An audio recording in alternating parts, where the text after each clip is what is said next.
Welcome back, everyone. Item 5, the public hearing on zoning text amendment 2108, landscape contractor use, has been deleted. Item 6 is a public hearing on zoning text amendment 2109, office and professional biohealth priority campus. This ZTA would create a biohealth priority campus use and provide a process for approval of a biohealth priority campus. A Fed committee work session on this CTA will be scheduled at a later date. Persons wishing to submit additional material for the council's consideration should do so before the close of business on December 10th. Ms. Lindsay, would you mind calling on the first speaker? Of course. Thank you, Council President Hucker. Our first speaker for this item today is Mr. Jake Wiseman.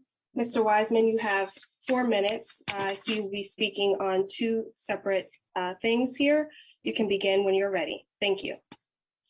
Thank you. And thank you, Mr. Council President. I appreciate the time. My name is Jake Weissman, Assistant Chief Administrative Officer, here to testify on behalf of County Executive Mark Elrich on ZTA 2109 and SRA 2102.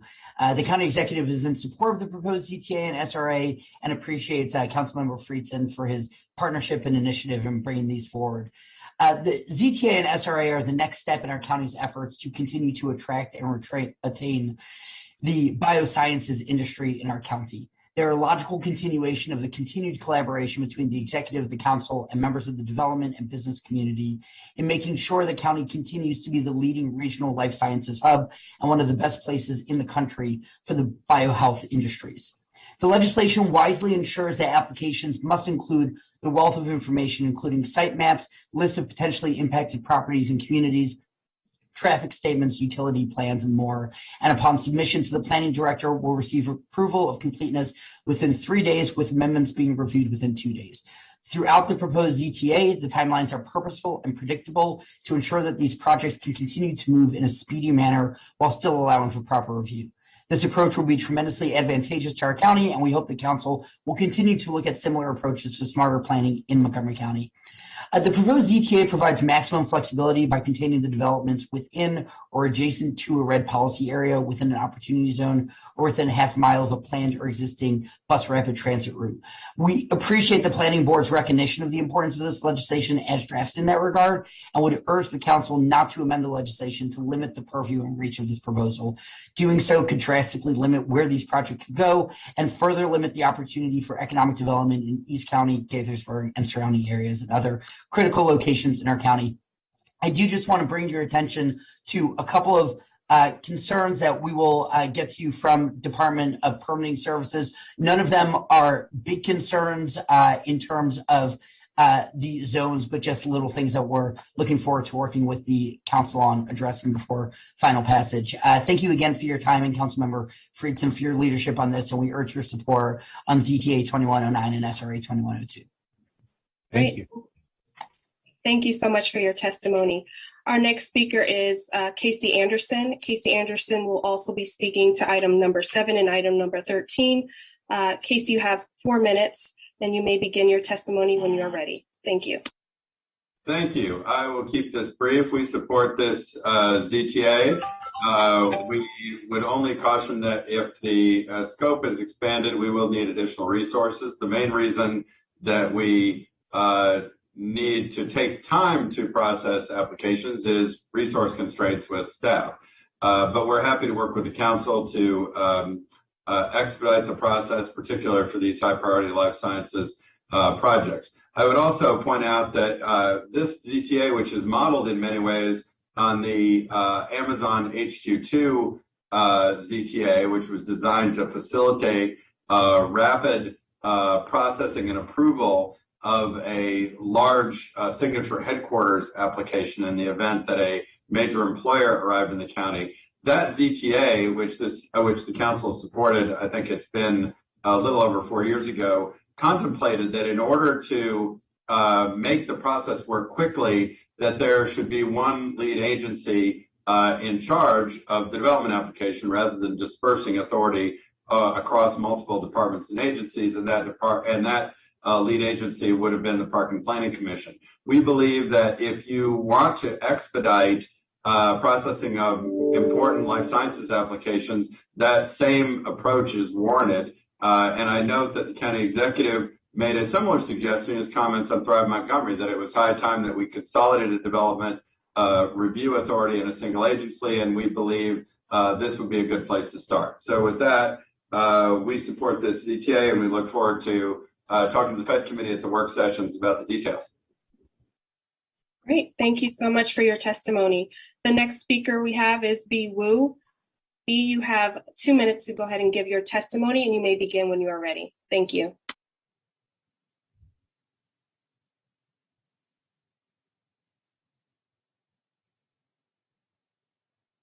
Thank you. Mr. Chairman, as President and CEO of the Montgomery County Economic Development Corporation, I'm expressing support for Councilmember Friedson's zoning text amendment 2109. As the council is fully aware, Montgomery County's life sciences industry is considered one of our opportunity to win industry sectors. And even with our considerable recent life sciences growth success, it's imperative that we maintain the industry as an economic development priority and cannot afford to decelerate our efforts to continue to attracting increased private investment. Otherwise, we risk the potential of squandering the chance to advance in the national rankings or to even be overtaken by a competitor jurisdiction. And one of the key recommendations made by the MCDC Economic Advisory Panel, chaired by Norm Augustine and Darian Pollard, in our recently received Connecting the Dots report, is the need to create an additional 2 million square feet of laboratory infrastructure in order to meet the critical local demand fueled by our greater life sciences activities. In other words, we have a supply problem that, if not addressed, has the potential to hinder our ability to attract top national and international life sciences companies to Montgomery County.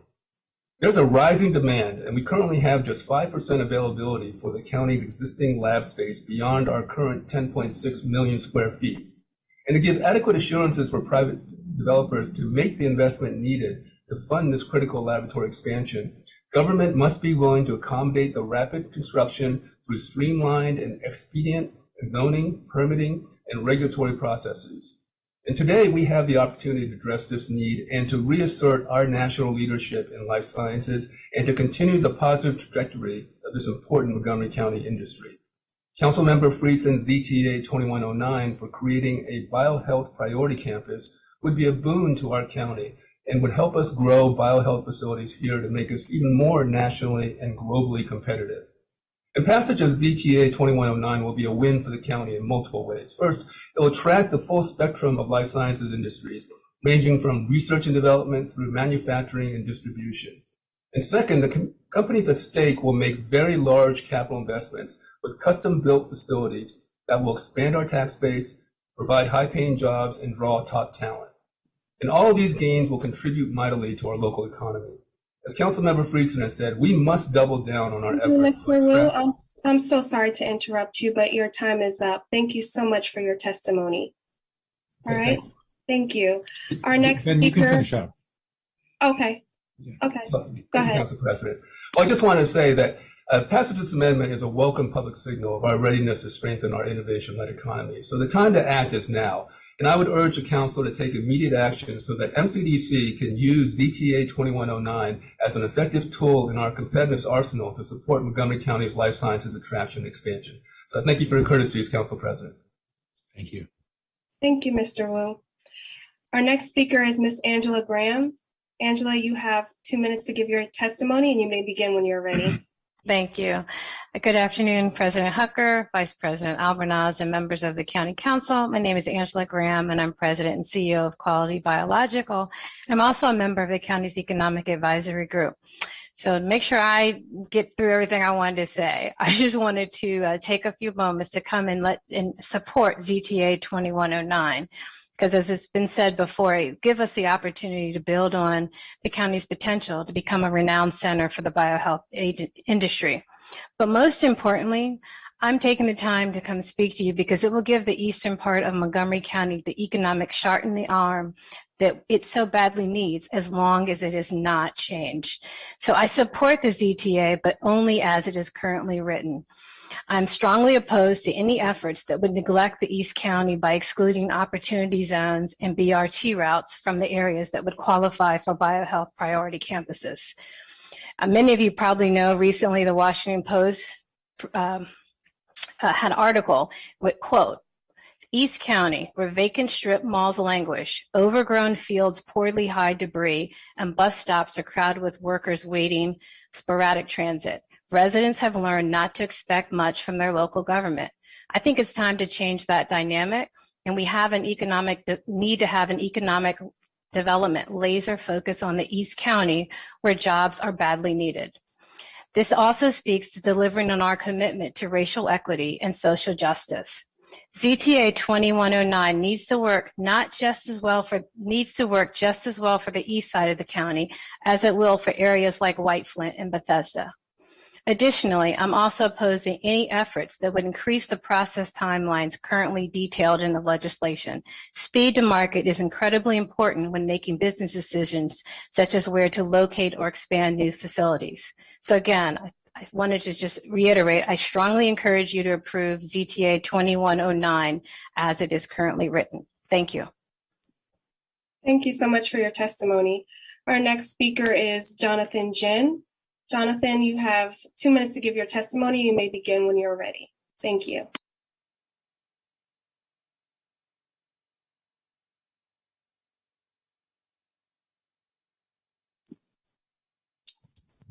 You're muted. There you go. Can you hear me? Yes, we can hear you. Thank you very much. Okay. Thank you. President Hucker, Vice President Albornoz, and distinguished council members, good afternoon. I'm Jonathan Jen, testifying on behalf of Global Lifeside Development Corporation and in strong support of the council's proposed ZTA 2109, as well as in strong support of the suggestion heard by Planning Chair Anderson and the Planning Board's comments that in order to fulfill the mandate of the Planning Department, and the Park and Planning Commission would need further resources for it, as well as designation as a lead agency with authority to respond to agency issues in case they're not responsive timely to the Planning Department. Can you hear me? Yes, we can hear you. Thank you. Okay. All right. So in support of all those things, I also, just to avoid duplication of what Ms. Graham said, we agree with all the issues that not to restrict the eligibility for biohealth priority campus designation on account of opportunity zones or BRT. We think all those should be included primarily for racial and equity and social justice imperatives to really be consistent with the Thrive Montgomery 2050, which says on page 35 that growth corridors in the East County are vital to reversing decades of development, as well as the fact that really the White Oak Science Gateway Master Plan Science Gateway element would really be rendered a nullity if it were further restricted. Not to duplicate any other testimony, that will be all I'll say, and thank you for listening. Great. Thank you so much for your testimony. Our next speaker is Ms. Patricia Larrabee.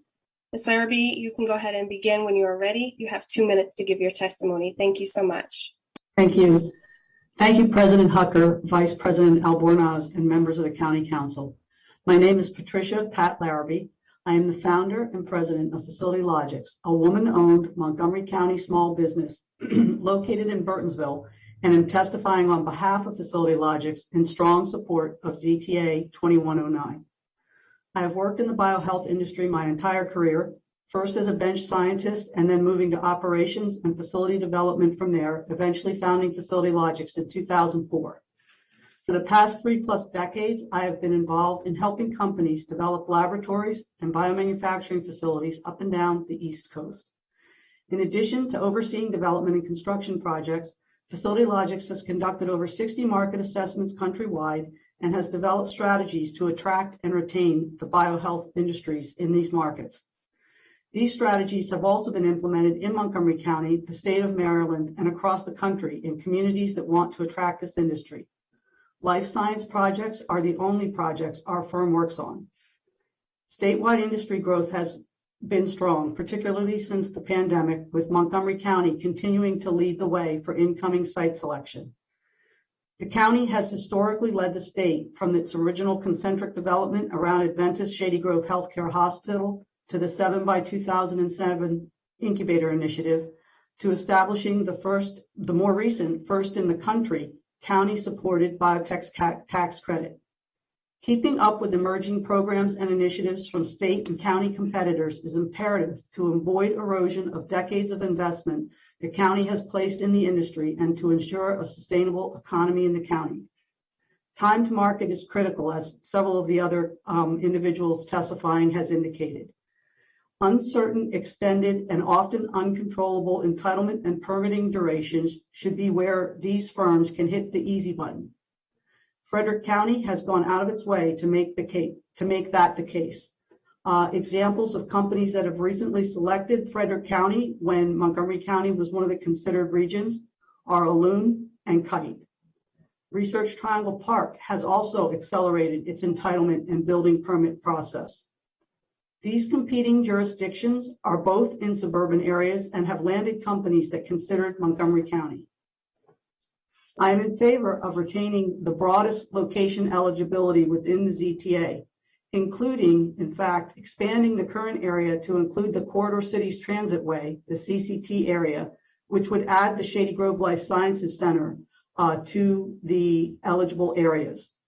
There are a limited number of properties in the county where this type of development can take place. There are very few undeveloped parcels that would be eligible. For example, there is an undeveloped site located on the Montgomery College campus in Germantown that is in an opportunity zone. Removing opportunity zones as qualifying locations would limit the near-term impact of this zoning modification. Ms. Larrabee, I'm so sorry to interrupt you, but you have gone over 2 minutes, but thank you so much for your testimony. Okay, can I just, one last thing to follow up? Yeah.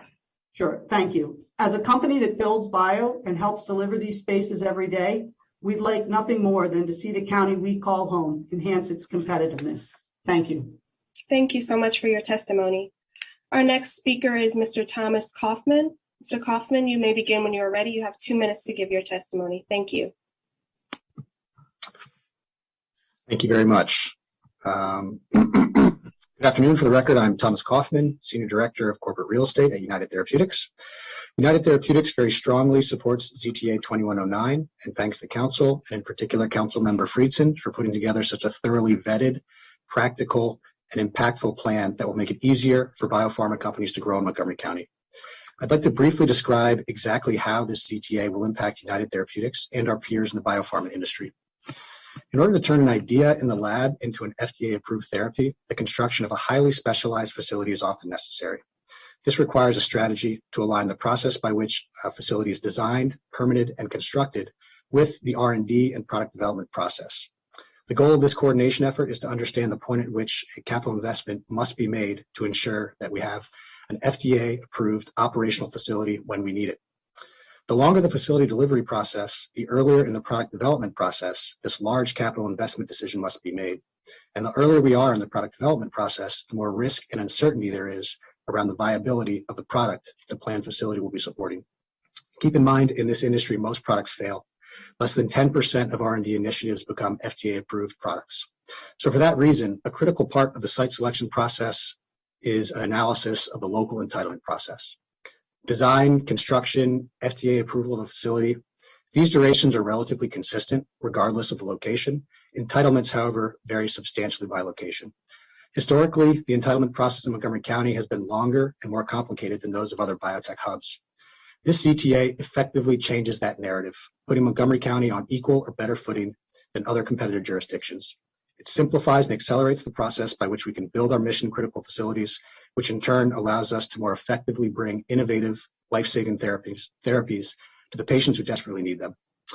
I will be submitting additional written testimony to expand in a more detailed response to some of the items brought up by the Planning Department. But with that, I will conclude my testimony. Thank you again for the opportunity to share our perspective. Thank you for your testimony. Our next speaker is Ms. Marilyn Balcom. Marilyn, you have 2 minutes to give your testimony, and you may begin when you are ready. I'm sorry for the confusion. I'm not speaking on this one. I'm speaking on number 9. So I'll come back on number 9. Great. Thank you so much for noting that. Okay, we'll move forward. The next speaker on the list is Allie Williams. Allie, Ms. Williams, you have 2 minutes to give your testimony, and you may begin when you are ready. Good afternoon. I am Ali Williams, President and CEO of the Greater Bethesda Chamber of Commerce. I'm testifying today on behalf of the Greater Bethesda, the Greater Silver Spring, and the Gaithersburg Germantown Chambers of Commerce in support of ZTA 2109. In 2018, the county adopted legislation creating a new use for a signature-based business headquarters, along with an expedited approval process. ZTA 2109 repurposes that legislation and applies it to an area in which our county has the potential to be a national leader, namely the life sciences and biotechnology industries.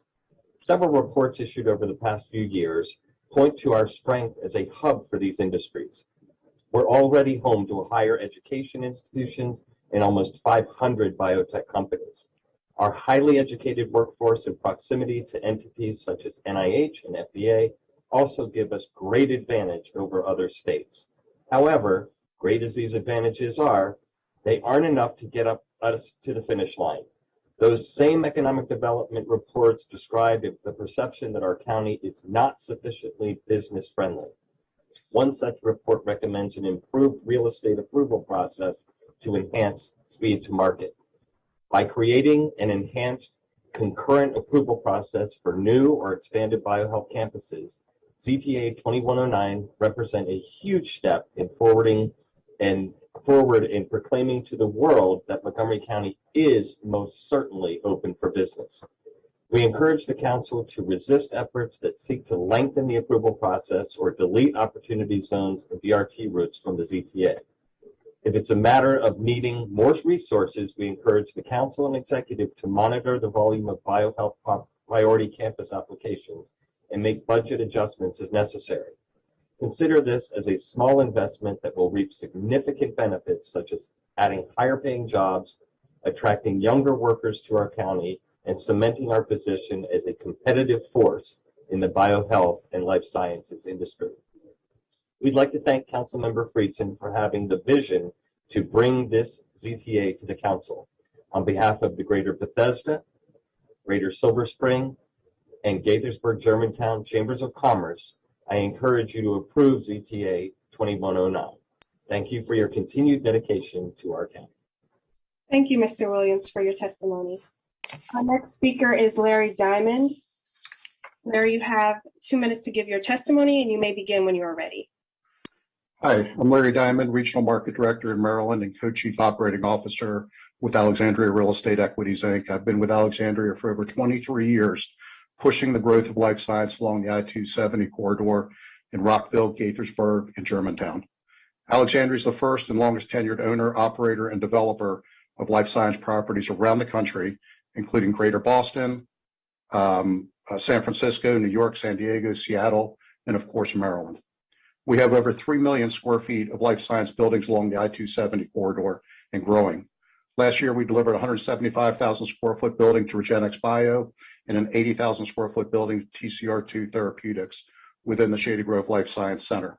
We're the largest life science landlord in the region, with notable tenants to include NIH, Novavax, Macrogenics, BioNTech, and many more.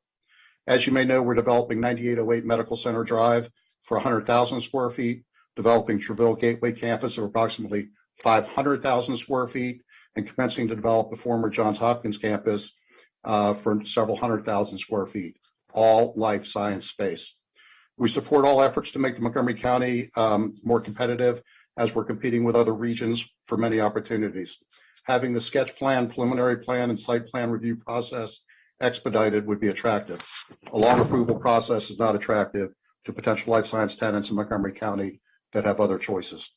The ability for Alexandria as a developer to present reliable, accelerated development schedules that are not subject to unpredictable timing and risks for site plan approvals is key to finalizing site selection and delivery on our promises to life science tenants. We would hope the County Council would expand this initiative to the Shady Grove Life Science Center and surrounding areas, given this is ground zero for life science and where larger life science tenants want to be for a variety of reasons. Alexandria has the opportunity to invest in all the major life science markets, and having a better process in place in Montgomery County will make it easier to justify our dollars to be invested in Montgomery County for new development. Thank you. Thank you, Mr. Diamond, for your testimony. Our next speaker is Brian Levine. Mr. Levine, you may begin when you're ready. You have 2 minutes to give your testimony. Thank you. Thank you. Good afternoon, Council President Hucker, Vice President Albornoz, and members of the County Council. My name is Brian Levine, and I'm with the Montgomery County Chamber of Commerce. Thank you for the opportunity to testify today in support of ZTA 2109. Let me start by showing our appreciation to the lead sponsor, Councilmember Friedson, for your leadership on this. And of course, thank you to all the members of the council who have shown their support as well. This type of action is something that the Chamber has long advocated for, to create powerful economic development and job creation tools that enhance economic activity in Montgomery County. And the ZTA fits that description by acknowledging the important role and tremendous potential of the county's biohealth industry. We believe that this new tool will further enhance Montgomery County's reputation as a welcoming place for innovative and cutting-edge technologies, and creating a more business-friendly environment for these types of employers, and removing impediments to growth and fast-tracking economic development projects is imperative for the county to move forward. So again, thank you. The Chamber does have a couple suggestions that we hope fit within the framework of what the ZTA sets out to accomplish. First, in our written testimony, we asked that for the addition of the Quarter City Transitway to the bus rapid transit language. I do understand that the CCT may already be covered by the BRT language, and that this issue may be clarified through some technical language. So thank you for that. And we also asked in our written testimony that the council examine whether to apply the ZTA to multiple co-located users instead of just to a single commercial or industrial entity. The Chamber thinks that that language change could make the ZTA more expansive and inclusive. So with that, Mr. President, I want to conclude by again acknowledging and thanking the lead sponsor, Councilmember Friedson, for his vision on ZTA 2109. The Chamber applauds this proposal and asks for its swift passage. So thank you for allowing me to testify today. Thank you, Mr. Levine, for your testimony. Our next speaker is Mr. Douglas Freinsberg. Douglas, you have 2 minutes to give your testimony, and you may begin when you're ready. Thank you. Good afternoon, Council President Hucker, Vice President Albornoz, all the members of the County Council. Thank you for all your work through these challenging times. I'm here to testify both as a principal of Stonebridge Associates and as the chair of the Montgomery County Economic Advisory Group. This is exactly the kind of thing the Economic Advisory Group was usually supportive of. In particular, our focus was how to realize opportunities and address challenges in the county. Our opportunities really lie in our two strongest industries, life sciences and hospitality, and this really addresses one of the key challenges in the life sciences area. One of the EAG recommendations generally was speed to market. There are two big challenges in that industry: talent and time. And this really is all about time, which is fantastic. On another day, we'll talk about talent. The EAG recommendation was adopted by Park and Planning that cut the sketch plan down dramatically, that whole site plan process. This does it further. It's fantastic. Larry Diamond just talked about it. Other folks have talked about it. So please endorse that. Also, other people have talked about it. I want to strongly encourage not changing the boundaries, both for diversity and economic inclusion reasons, but also we want to make things available to a variety of people in a variety of locations. The best problem we can have is Park and Planning needs more staff because there's a stampede at the door, and Casey and Gwen need more people to get their work done. I think we can find time in the budget to address that. So I endorse the policy as written. I hope you will address it as quickly as the timelines that you outlined in the ZTA, and we can use this to market the county to build on our strengths and build our economic base. Thank you for time to testify, and I appreciate your leadership on all these important issues. Great. Thank you, Mr. Furstenberg, for your testimony. Council President Hucker, that concludes the speakers for this item.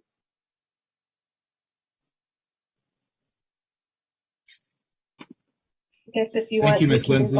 Thank you to all of our speakers. That wraps up item 6, and the public hearing is now closed. Item 7 is the public hearing on the subdivision regulation amendment 2102, administrative subdivision biohealth priority campus. The SRA would create an administrative subdivision process for a biohealth priority campus. A Fed committee work session on the SRA will also be scheduled at a later date, and persons wishing to submit additional material for our consideration should do so before the close of business on December 10th. There are no speakers for this public hearing, so it is now closed. Item 8 is a public hearing on Bill 4021, Individual Water Supply and Sewage Disposal Systems Amendments. This bill would clarify certain definitions related to individual water supply and sewage disposal, require the owners of individual sewage disposal systems to periodically pump out the sewage treatment units of the systems, authorize use of water quality protection charge funds to partially reimburse septic system owners that perform sewage treatment unit pump out, and generally revise county law regarding individual water supply and sewage disposal facilities. A T&E committee work session will be scheduled at a later date. Persons wishing to submit additional material for the council's consideration should do so before the close of business on December 7th. Please, Ms. Lindsay, would you call on the speaker? Yes, thank you, Council President Hucker. We do have one speaker for this item, Mr. Robert Butts. Mr. Butts, if you have 2 minutes to go ahead and give your testimony, and you may begin when you are ready. Thank you. Okay, very good. Thank you so much. My name is Robert Butts. I'm the chairman of the Montgomery Soil Conservation District. And I'm here today to test to opposition to this bill in its current form. That said, the Montgomery Soil Conservation District has been and continues to work with DEP on addressing septic issues. We agree with them that it's an important issue. Our objections to this bill are really just that we feel that an approach that is first based more on education and incentive might yield a better result with lesser cost to both the taxpayer and the landowner.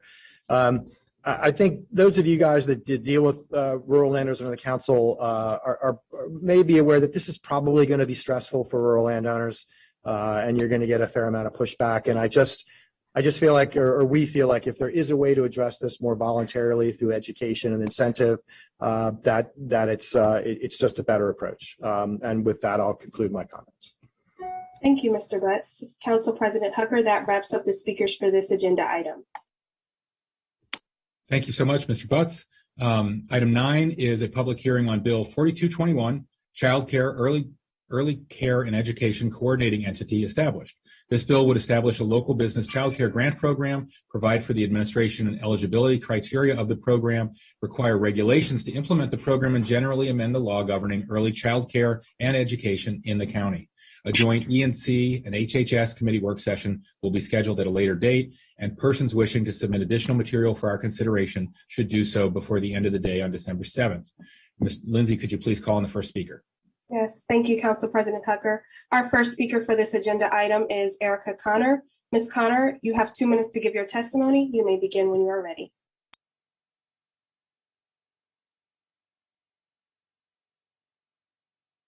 Good afternoon, everyone. My name is Erica Connor, and I am here on behalf of the Montgomery County Community Action Board.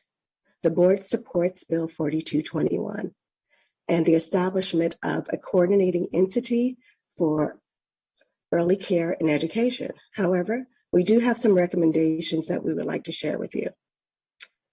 As you know, the board is the governing body for the Head Start in the county, along with the Head Start Parents Policy Council. We have long been advocates for a mixed delivery system that supports family child care providers, child care centers, nonprofit partners, as well as public care and child care options. This new entity must work with DHS in full collaboration, which DHS will continue to be responsible for many aspects of the early care and education system, as well as other critical services and programs that families have grown to rely on. We applaud the bill's requirement that the entity's board of directors include public and private representatives. However, we encourage the council to consider adding language that requires representation from low-income parents or guardians. Low-income parents face some of the greatest challenges when it comes to obtaining high-quality child care. According to statistics, the families of 4 will spend an average of $2,773 each month on child care expenses.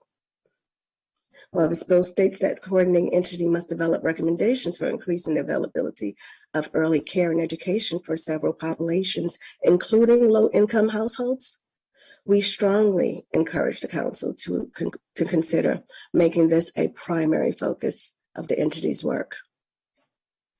Participants in our board's advocacy training program for low-income residents, the Community Advocacy Institute, tell us that childcare costs are a huge burden and barrier. So again, we do encourage you to make low-income families a primary cause. The new entity must focus on expanding childcare subsidies for families and increasing affordable and no-cost childcare options. The coordinating entity should explore innovative options for low-income families, since the current system does not do enough to meet their needs. Our board believes that reporting and oversight of the new entity are critical to its success. We must understand the full picture of the early child care and early care education system in our county in order to know what barriers remain and what policies and programs should be explored to address these obstacles. We applaud the council's ongoing efforts to expand and improve early care and education, and we stand ready to work with and support the council and the new coordinating entity by sharing our boards and our agency's expertise in this area. Thank you so very much. Thank you, Ms. Connor, for your testimony. Our next speaker is Ms. Heidi Lewis. Ms. Lewis, you have 2 minutes to give your testimony. You may begin when you are ready. Thank you.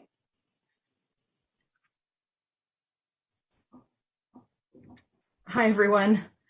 Thank you, President Hucker, Vice President Albanese, and distinguished council members for the opportunity to speak today. I'm Heidi Lewis, mother of 2 and child care advocate in East Silver Spring. I'm speaking in support of the development of the Early Care and Education Coordinating Entity. But I have to tell you, listening to the earlier testimony and listening to all of the efforts to create more economic opportunity in Montgomery County, I've had one thought, one. Not a single parent of young children can participate in any of this economic opportunity or growth without childcare. It is roads and bridges, and we can't get to work without it. I believe we have a childcare crisis in Montgomery County, in Maryland, everywhere in America, and enough mothers have dropped out of the workforce, myself included, to pick up the slack, losing decades of economic progress, and we are not happy. Every month, my husband and I pay more than our mortgage to send our 2-year-old to a high-quality childcare center at Silver Spring Presbyterian Church, the same place my son attended for 4 years. Cumulatively, we have spent about $123,000 on their care. That's almost enough for both of them to have a degree from the University of Maryland by now. And as we stare down another 3 years of paying $28,000 a year for our daughter before she starts kindergarten, my husband and I are deciding whether or not we can afford to continue living in Montgomery County. It's frustrating to pay so much for childcare when I know that the providers, especially women and people of color, are paid so little, and that high quality centers struggle to stay afloat. So where does this money go? I'm glad to learn that the council is studying care in the county. Montgomery County has led the state in its progressive approach to making early care affordable for low-income families. Now it's time to fix it for the rest of us and start making major investments in care. This is not a personal luxury, it is infrastructure, it is a necessity, and it should be treated that way. When a photo of my pandemic workspace went viral, me working from home in the bathtub, empty, while my daughter played in a water table nearby, and Good Morning America interviewed me about the childcare crisis, I joined a much larger movement of mothers who are working to fix the broken policies that have relied on the free labor of women, people of color, and mothers for too long. I've never spoken at a council meeting before. I'm very nervous, but I will remain vocal as this coordinating entity moves forward and look forward to its development. Because I strongly believe that if the council shifts its focus away from attracting businesses and instead moves toward attracting people and families, businesses will follow. Business want to be where the talent wants to be. And if we make Montgomery County attractive for mothers and families, more people will move here and fewer will leave. Thank you very much. Thank you, Ms. Lewis, for your testimony. Our next speaker is Ms. Tiffany Jones. Ms. Jones, you have 2 minutes to give your testimony, and you may begin when you're ready. Thank you. Thank you. Good afternoon, Council President Hooker and members of the County Council. I want to start by saying thank you, Vice President Albornoz and Council members Navarro and Rice for taking the lead on this groundbreaking legislation. And thanks to Council members Friedson, Glass, Hooker, Jawando, Katz, and Reamer for their enthusiastic support. My name is Tiffany Jones, and I'm here as an early care and education leader and advocate, experienced family child care provider, and small business owner, as well as a mother of three who has navigated the ECE system. I support this bill and the establishment of an early care and education coordinating entity. I have been a longtime advocate for a mixed delivery system that includes family child care providers. Having an independent early care and education coordinating entity is an important step towards ensuring that all children in Montgomery County have access to high quality early care, giving them a solid foundation for academic and economic success later in life. The elements of inclusion, independence, cross-sector representation, accountability, and guardianship outlined in the legislation will be key to the entity's success. The possibility for both parents of young children and family child care providers to be an integral part of the strategic governance is a very exciting prospect that has not been offered before in this space. It is incredibly important to ensure that diverse voices representing the wide array of childcare options in the county be included in the decision-making process, including our low-income community members, as well as family childcare providers like myself. The pandemic exposed ongoing gaps in the ECE system and exacerbated inequities, highlighting wide disparities in the availability and quality of care available to families depending on where they live in the county, their race and cultural national background, and their income level. Providers, many of whom are women of color, struggled with the additional burdens imposed by the pandemic, and many providers closed and have remained closed. Others are barely hanging on. This is a moment to pursue bold solutions and audacious results to transform ECE in Montgomery County. Thank you for the opportunity to share how important this early care and education coordinating entity will be for providers and families in our county. I ask that you vote in support of Bill 4221 and support a bright future for Montgomery County's children. Thank you. Thank you, Ms. Jones, for your testimony. Our next speaker is Ms. Holly Rivera. Ms. Rivera, you have 2 minutes to give your testimony, and you may begin when you are ready. Thank you. My name is Holly Rivera, and I'm founder and president of Intentional Philanthropy, a philanthropic advisory firm based in the county that both manages and provides strategic advice primarily to family foundations. Thank you for the opportunity to speak in support of Bill 4221 and to each of you council members for your efforts on this important legislation to close the starting line gap. You know, as a mom, I'm incredibly grateful for quality care that my daughter received that allowed her dyslexia to be, if not diagnosed, at least suspected at a very, very early age. But that care cost me close to $15,000 a year. And that's an impossible number for most people. It was not even easy for me. I work for donors. I am not one. And with this legislation, I think we have the opportunity to build a model that has proven effective in other communities, and yet to take it to the next level and to make it our own, becoming a model for others in the country to follow.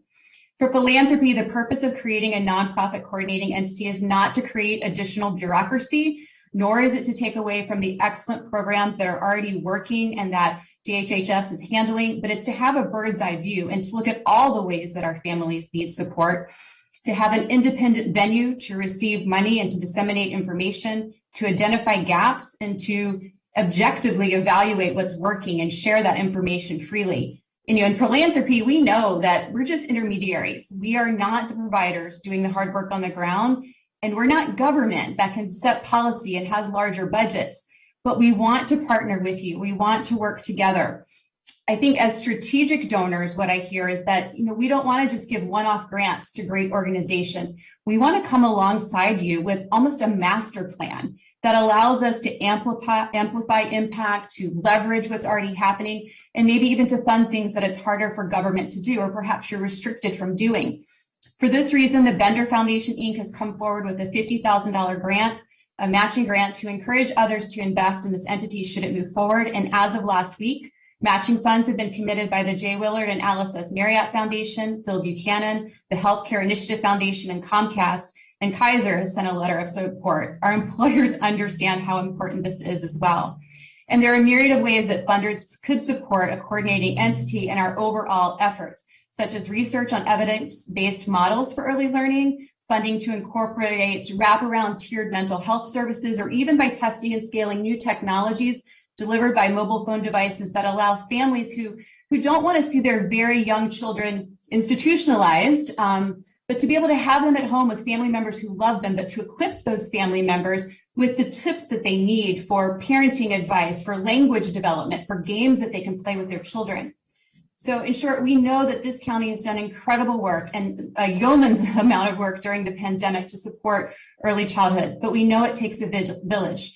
And so we do encourage you to approve Bill 4221 and to use all of the resources of this village so that every child of every zip code and every demographic can have opportunity to thrive and be all that they're meant to be. Thank you.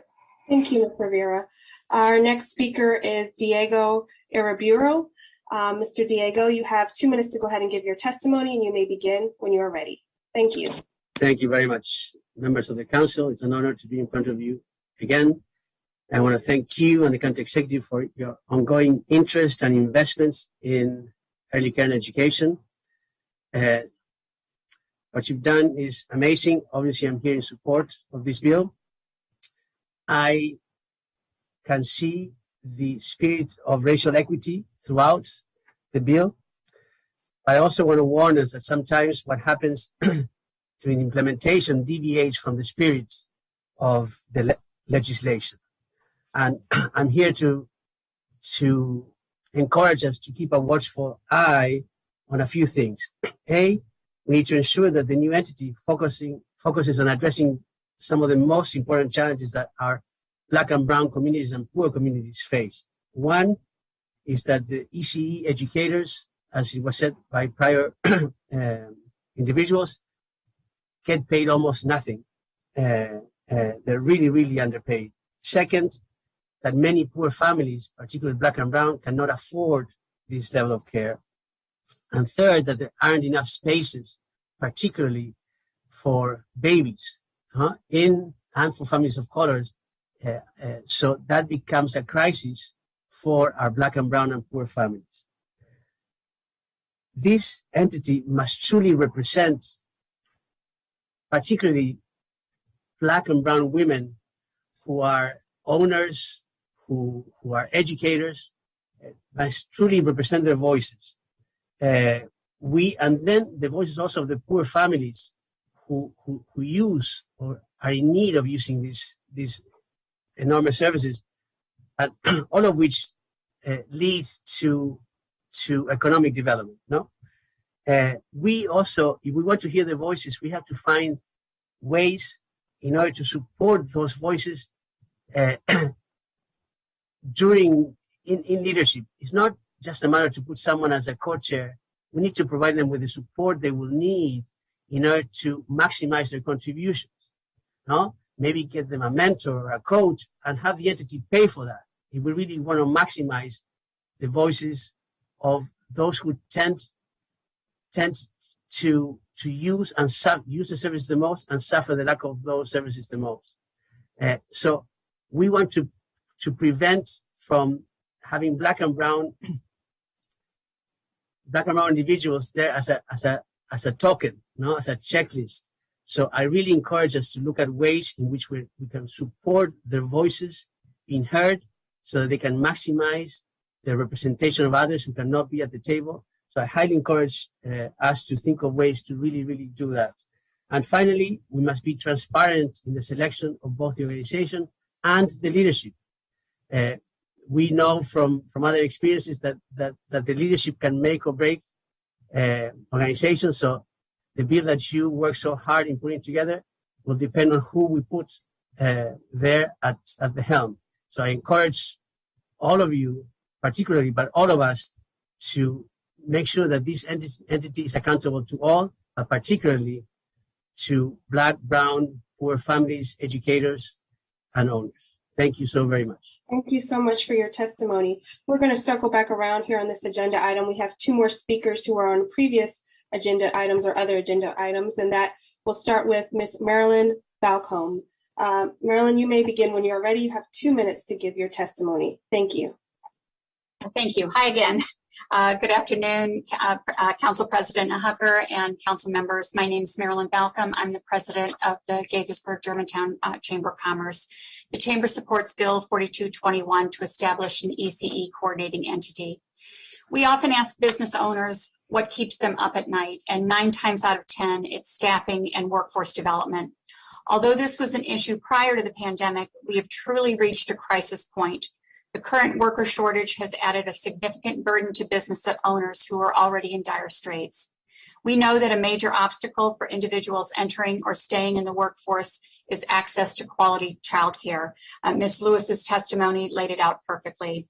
Over the past 20 months, we've had a front row seat to what happens when the childcare industry breaks down. Although we knew disparities existed, the pandemic exposed ongoing gaps in the system and exacerbated these inequalities. We need a strategic, effective, sustainable system, and the coordinating entity will make that happen. This is not just about providing childcare for today's workforce. It also supports the workforce of tomorrow. Montgomery County has been working on the achievement gap for well over 20 years.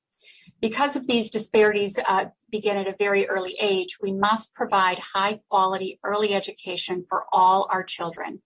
Not only will this help secure a pipeline of educated skilled workers, it's simply the right thing to do. Our chamber's been involved in this issue for several years now.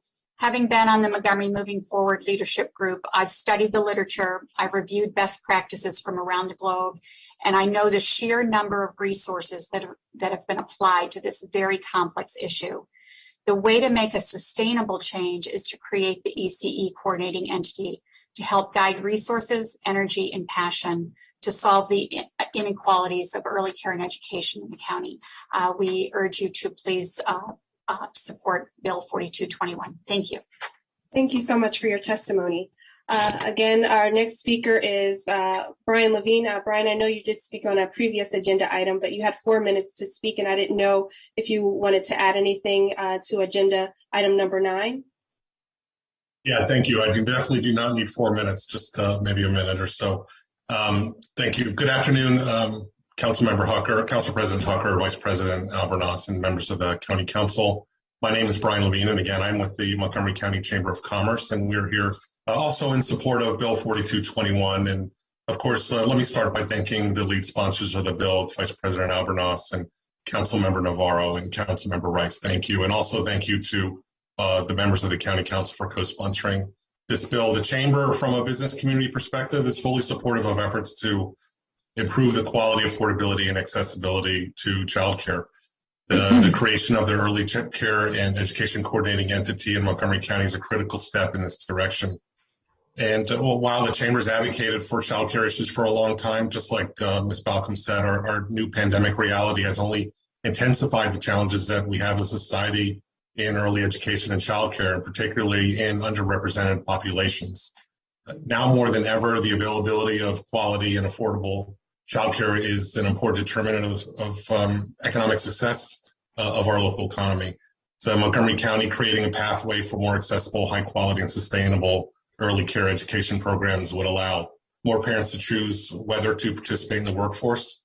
The COVID-19 pandemic has certainly exacerbated the challenges in attracting and retaining employees. Providing high quality early care is also critical for employers who rely on their employees having childcare options so they can come to work. And the bill would also help ensure that we were better preparing our children to learn and thus building an improved talent pipeline for the workforce of tomorrow. So overall, this bill would hasten a sustainable economic recovery, in our opinion, for the county and help grow the business climate. So for those reasons, the Montgomery County Chamber of Commerce supports the bill and asks for its passage. And again, I thank you for allowing me the opportunity to testify here today. Thank you, Mr. Levine, for your testimony. Thank you. Thank you. Council President Hucker, that wraps up the speakers for this agenda item. Thank you. Thank you to all of our speakers. You did a great job. Ms. Lewis, if this was your first time, we didn't know that. And I sent my own 2 kids to SSPC, so I feel you on the writing those checks. This public hearing is now closed. Item 10 is a public hearing on expedited Bill 4321, Health Advisory Board for Montgomery Cares Program amendments. This would continue the operation of the board and remove the sunset provision, and also modify the board's mission to include underinsured county residents, define low income, modify the composition of the board's members, and require the board to elect a vice chair. Action is tentatively scheduled for December 7th, and persons who wish to submit additional material for our consideration should do so before the end of the day on December 1st. Ms. Lindsay, could you please call on the first speaker? Yes, thank you, Council President Hucker. We have two speakers for this agenda item. Our first speaker is Mr. Christopher Rogers. Mr. Rogers, you have 2 minutes to give your testimony, and you may begin when you're ready. Yes, good afternoon, Council President Hucker, Council Vice President Albornoz, and members of the County Council. My name is Dr. Christopher Rogers, Policy and Strategy Officer of the Montgomery County Public Health Services, and I'm here to provide testimony on behalf of County Executive Mark Elrich on expedited Bill 43-21, Health Advisory Board for Montgomery Cares Program. The county executive supports expedited Bill 43-21 with the following recommended amendments. First, the county executive recommends adding the Chief of Children, Youth, and Families, or designee, as an ex officio member of the board, given that the eligibility units for the Montgomery Cares Program and other key programs for the uninsured and underinsured are housed under Children, Youth, and Families. Next, the county executive supports increasing the number of board members of the public from 3 to 5 and suggests changing members of the public to individuals served by healthcare for the uninsured programs administered by the Department of Health and Human Services. This would enhance diversity and inclusion, as well as empower patients or clients to have more meaningful representation in matters that impact their quality of healthcare and overall health and well-being. Next, for members of the public or clients serving on the board, the county executive recommends establishing a flat fee for attending meetings of the board and eliminating the expenses category. This would eliminate unnecessary paperwork or administrative burden on public and clients, as well as staff, and will enhance participation of those being served by addressing financial barriers to attendance. He recommends following the same compensation guidelines as the county's Racial Equity and Social Justice Advisory Committee. Finally, the county executive recommends that the county, working with HHS, develop a definition of underinsured that can be utilized by the Montgomery Cares Advisory Board and other boards and commissions and county programs and services as applicable. Thank you again for this opportunity to testify on behalf of the county executive. Thank you, Dr. Rogers, for your testimony. Our next speaker is Mr. Wayne Swan. Mr. Swan, you have 2 minutes to give your testimony, and you may begin when you're ready. Thank you. Thank you, and good afternoon, Council President Hucker, Council Vice President Albornoz, and Council members. I am Wayne Swan, Chair of the Montgomery Cares Advisory Board. Each year, thousands of county residents rely on the unique public-private partnership known as Healthcare for the Uninsured, which includes Montgomery Cares, Care for Kids, Maternity Partnership, dental services, and healthcare for those experiencing homelessness. This creative alignment of 10 health centers with networks for specialty care, behavioral health, and pharmaceuticals continues to provide services to those most in need in the county. We stand in support of expanding the current charter and extending the life of this board with no sunset provision. We believe that the feedback and advice given by our collection of knowledgeable experts and committed community activists is invaluable to the deliberations of the Department of Health and Human Services, the County Council, and the County Executive. In our humble opinion, we believe that the ability to continue to provide health services and dental care to county residents of all ages who are uninsured, underinsured, or low income is a worthwhile venture in need of continued support. This public-private partnership has contributed some creative ways to respond to crises such as the COVID-19 pandemic. DHHS worked with the health centers to create an alternative payment schedule to support the clinics as they continue to provide services to county residents through in-person visits and telemedicine. In fact, telemedicine was a significant achievement for the health centers, allowing them to pivot and ramp up to provide telemedicine on a larger scale in the early days of the pandemic, providing much needed care to our patients. We ask that the County Council continue to support the Montgomery Cares Advisory Board and the Healthcare for the Uninsured programs. We thank you for your current and continued support. Thank you. Thank you, Mr. Swan, for your testimony. Council President Tom Hucker, this wraps up and concludes the speakers for this agenda item. Thank you so much. Ms. Lindsay, this public hearing is now closed. Item 11 is a public hearing on a resolution to reduce and simplify certain taxi cab fees, which would reduce taxi cab fees for drivers, passenger vehicle license holders, and fleet operations. A T&E committee work session will be scheduled at a later date. Persons wishing to submit additional material for our consideration should do so before the close of business on December 7th. Ms. Lindsay, could you call on the first speaker, please? Yes, thank you, Council President Hucker. Our first speaker for this agenda item is Cosmin Kasian. You have 2 minutes to give your testimony, and you may begin when you're ready. Thank you. Good afternoon, President Tucker, Vice President Albornoz, member of the council member. I'm here to support the resolution to reduce and simplify center taxi fees proposed to help our taxi industry in desperate needs, an industry that continue to be an extension of Montgomery County DOT department, even on these challenging times. In order to put back on the map this industry and continue to provide services to the citizens of Montgomery County, we need your support to approve and reduce the fees proposed by the county executive and the DOT department. We have to acknowledge the importance of the taxi industry in Montgomery County, and as well the importance of reducing this to zero the PVL transfer fees that I wish to be part of this county executive proposal.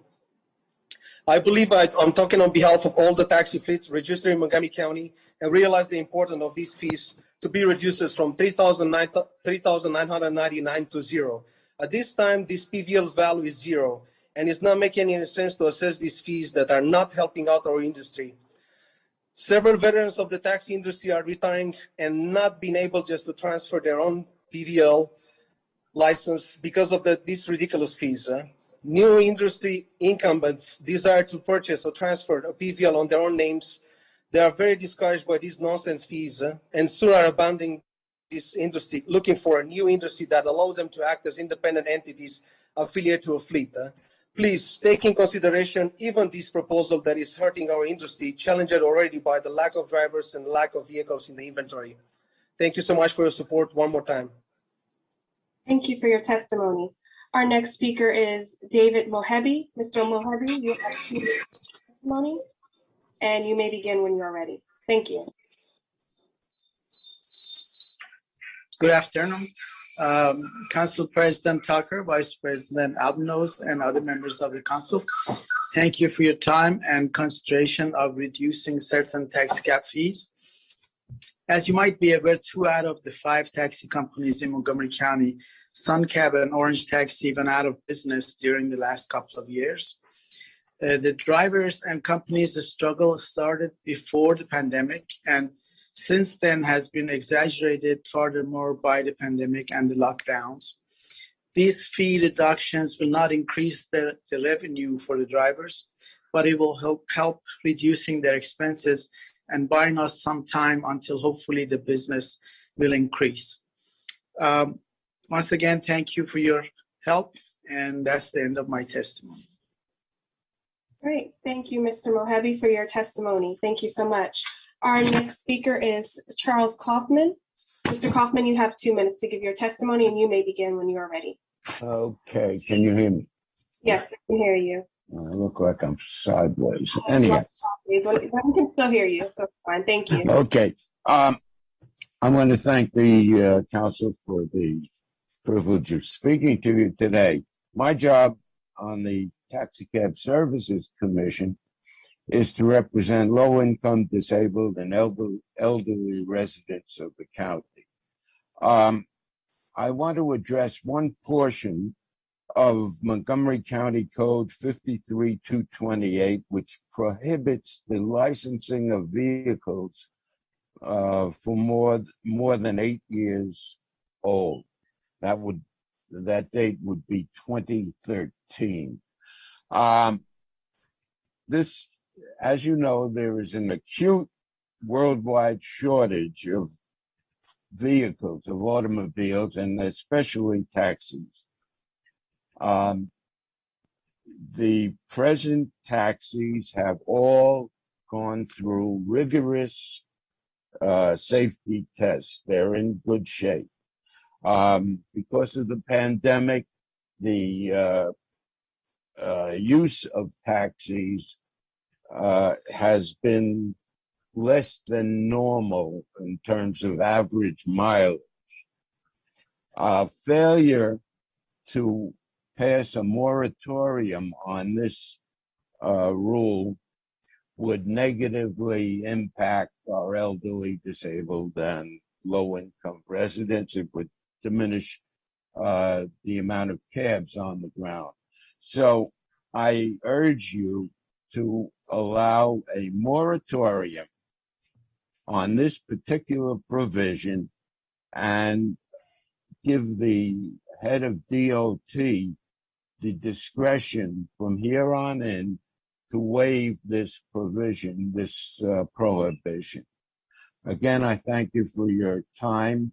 I thank you for your service. I'll miss some of you in the future, but it's been a pleasure talking to you.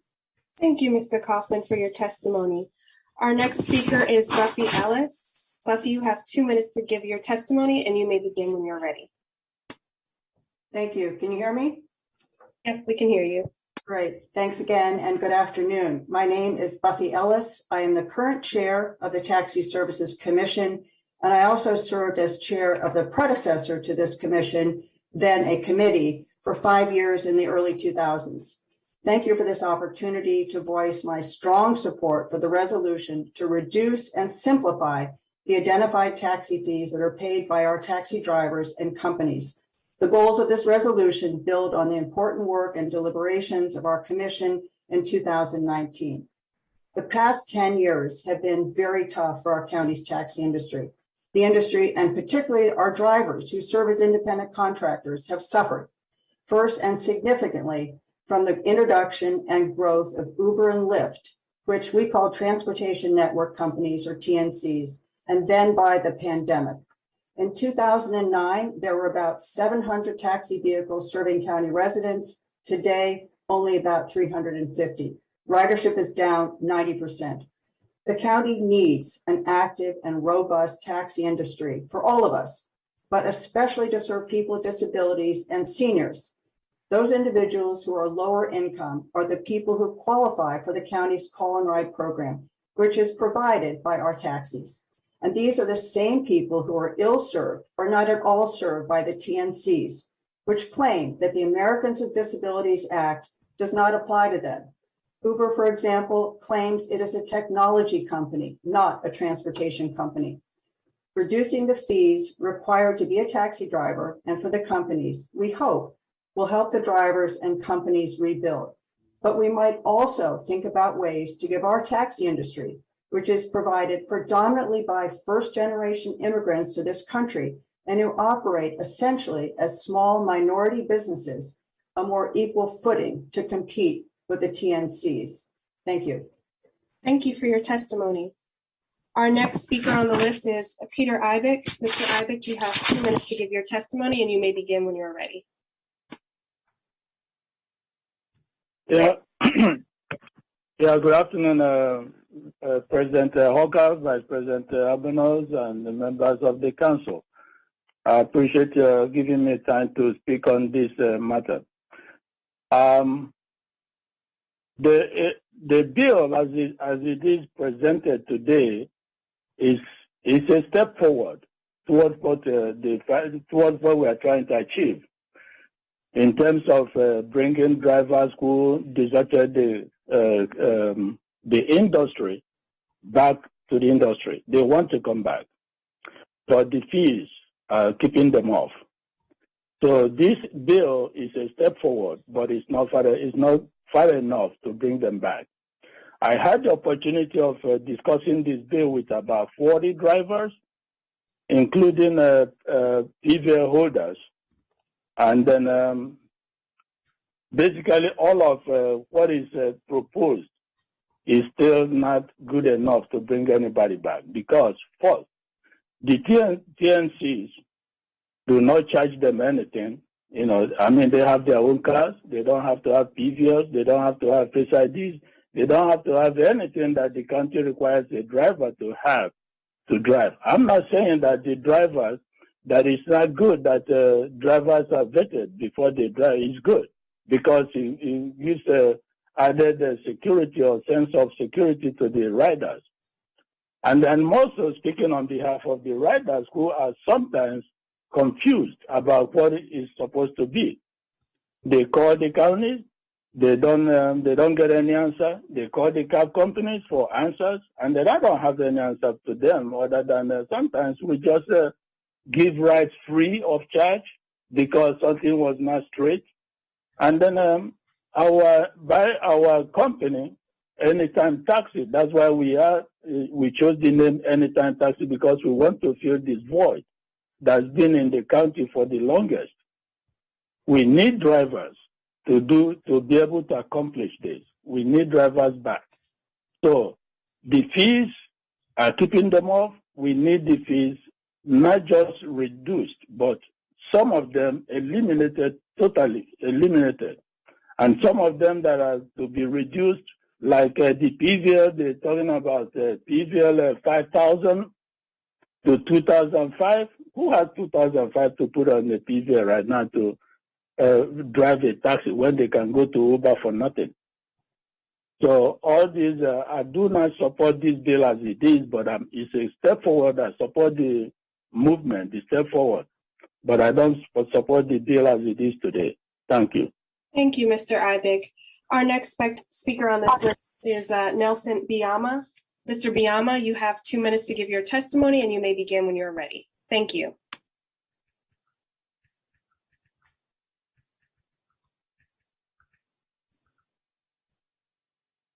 Do we have a Mr. Nelson Biama on the call here today at the hearing?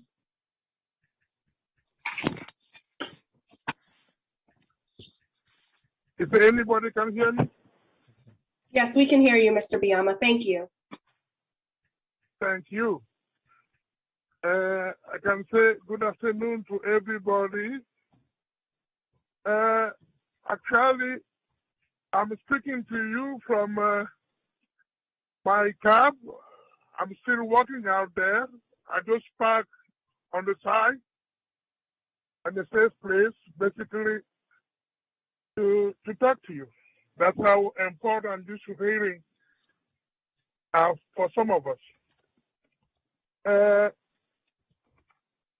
The company in Montgomery County have been decimated with the COVID. Company are struggling, their drivers are struggling. And then in that token, our customers are struggling.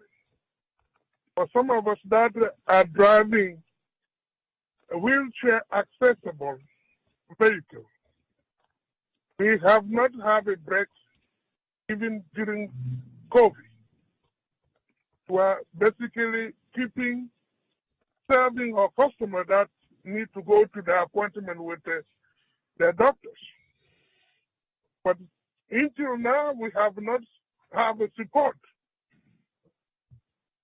from the county. We need your support. Drivers have companies. If we don't do that, the service that we provide to our customers, especially those with a wheelchair, will continue to deteriorate. Council, I urge you to do something about it. You know what we have to do. Because when we started reforming the cab industry in Montgomery County, things was blinked. But at this point, we're doing at least a progress. And then if we keep it up, things will be way, way, way much better during on months to come. So I urge you to do something on helping the industry and then the drivers. Thank you. Thank you, Mr. Biama, for your testimony. Council President Tom Hooker, that wraps up the speakers for this agenda item. Thank you, Nelson. Thank you to all our speakers. And thank you, Ms. Lindsay. Okay. Give me a sec here. Sorry.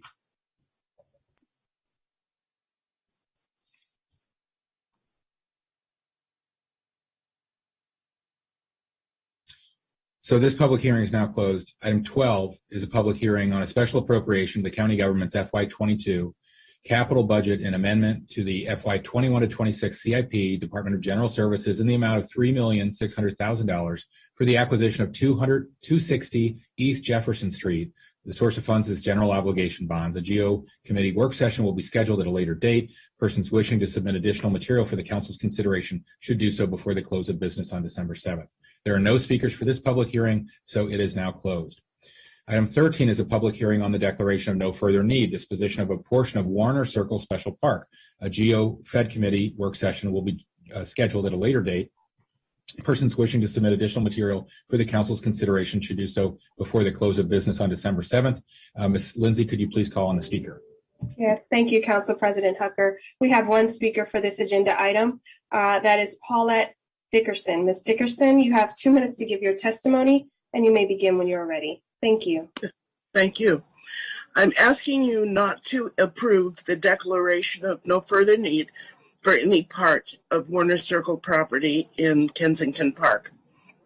More than 8 years ago, someone in Kensington told me that there was a developer looking to build condos inside of the Warner Mansion, and the neighborhood kind of liked that idea. In a larger world, the late 19th century began a wave of philanthropy where people we now know as robber barons began to give back. In Montgomery County, the Hecht Company donated the land for the old Silver Spring Library. The Chevy Chase Land Company donated the parcel where the library and fire station stand, and the Davis family donated land for the Davis Library. Sometime in the late 20th century, that flow from the rich to their communities began to falter, and many municipalities now seem to think it fine to give tax breaks and public resources to private entities. Covering the Fillmore's $3 million cost overrun with Department of Recreation funds was a choice that still reverberates through our system, leaving little or no money to repair or renovate other park or recreation structures. The Warner Circle property is among many which lost out on funding. Warner Circle Special Park has been looked after and maintained for years with public funds. I think it is wrong to imagine that public buildings have to earn their keep, and that if they don't, we should offload them, often for nothing, to someone who can follow through with a private project that benefits few and enriches few. So again, I ask, please vote no to the declaration of no further need for Warner Mansion and Warner Circle. Thank you. Thank you, Ms. Dickerson, for your testimony. Council President Hooker, that wraps up the speakers for this agenda item. Thank you, Ms. Dickerson. This public hearing is now closed. Item 14 is a public hearing on declaration of no further need, disposition of the Brookville Communication Tower at 4301 Brookville Road. Action is scheduled immediately following this hearing. There are no speakers for this public hearing, so it is now closed. Is there a motion to approve this declaration of no further need? So moved. Councilmember Reamer moves. Okay. Councilmember Friedson seconds. Any discussion? If not, all those in favor, please raise your hand. Aye. That is unanimous among all those present. Great. Thank you. Item 15 is the public hearing on the declaration of no further need, the disposition of 14900 Broshirt Road. Action is scheduled immediately following this hearing. There are no speakers for this public hearing, so the public hearing is now closed. Is there a motion to approve this disposition? Second. Councilmember Katz moves. Councilmember Rice seconds. All those in favor, please raise your hand. Aye. That is unanimous among all those present. Great. Item 16 is a public hearing on an amendment to the FY 21 to 26 Capital Improvements Program and special appropriation to the FY 22 capital budget, Montgomery County Government, Department of Health and Human Services, Emergency Homeless Shelter in the amount of $2,455,000. Action is scheduled immediately following this hearing. Ms. Lindsay, could you please call on the first speaker? Yes, thank you, Council President. Yes, thank you. So the first speaker here, it looks like they withdrew, but I'll go ahead and call their name just in case. Professor Collins Odongo, are you here at the public hearing today? Okay, I don't see that or see Professor Odongo here. We'll go ahead and move on to the next speaker. That is Ms. Susie Sinclair Smith. Ms. Smith, you have 2 minutes to give your testimony, and you may begin when you're ready. Thank you. Thank you very much. Thank you, Council Chair Hucker and Vice Chair Albornoz and members of the council. I'm going to be uncharacteristically brief today. I just wanted to let you know that I am the CEO of Montgomery County Coalition for the Homeless. I'm speaking on behalf of our agency and the men who experience homelessness that we serve in Montgomery County to urge you to approve the supplemental appropriation to complete the construction of the new men's shelter. As the program's operator for over 30 years, words do not fully do justice to express our deep appreciation of the council and the executive's steady support of investing in a permanent home for the shelter. We have appreciated our strong partnership with the Department of General Services and HHS, which has included weekly, if not a couple times a week, meetings to get this project online by January 1st. And we are committed to ensure that the program is ready to be up and running on January 1st. And this also includes planning for the future needs of the new building. Again, I want to thank you for your consideration of the supplemental appropriation and also your recognition of the need for continued investment, including maintaining the ability to make adjustments for the future of the project. We have been on a very tight time frame. Just yesterday, we were planning the color coding. We are now looking for furniture that matches, so that we've got nice furniture to match a really awesome building. Those are very small items, but we appreciate your steady support and your realization of what it will take to bring the shelter online. And finally, we really look forward to Montgomery County Coalition for the Homeless, our staff, the residents of Montgomery County. We hope that you can join us all for the celebration and the opening of the shelter at the very beginning of the year. And I just want to thank you again for your deep support for our work and the people in Montgomery County who we help. Thank you, Ms. Smith, for your testimony. Council President Hucker, I'll go ahead and toss it back to you. That wraps up the speakers for this agenda item. Thank you so much, Ms. Lindsay. Ms. Sinclair Smith, thank you for your 30 years of hard work for our residents experiencing homelessness as well. This is a big day. So action is scheduled immediately following this hearing. Is there a motion to approve? So moved. Second. The Council Vice President moves and Councilmember Glass, our lead for homelessness, seconds. All those in favor, please raise your hand. Aye. That is unanimous among those present. Council President, just want to note, I've been trying to say aye. I'm here just off camera, but if I could be put as an affirmative vote for the last two items as well as this one, please. Terrific.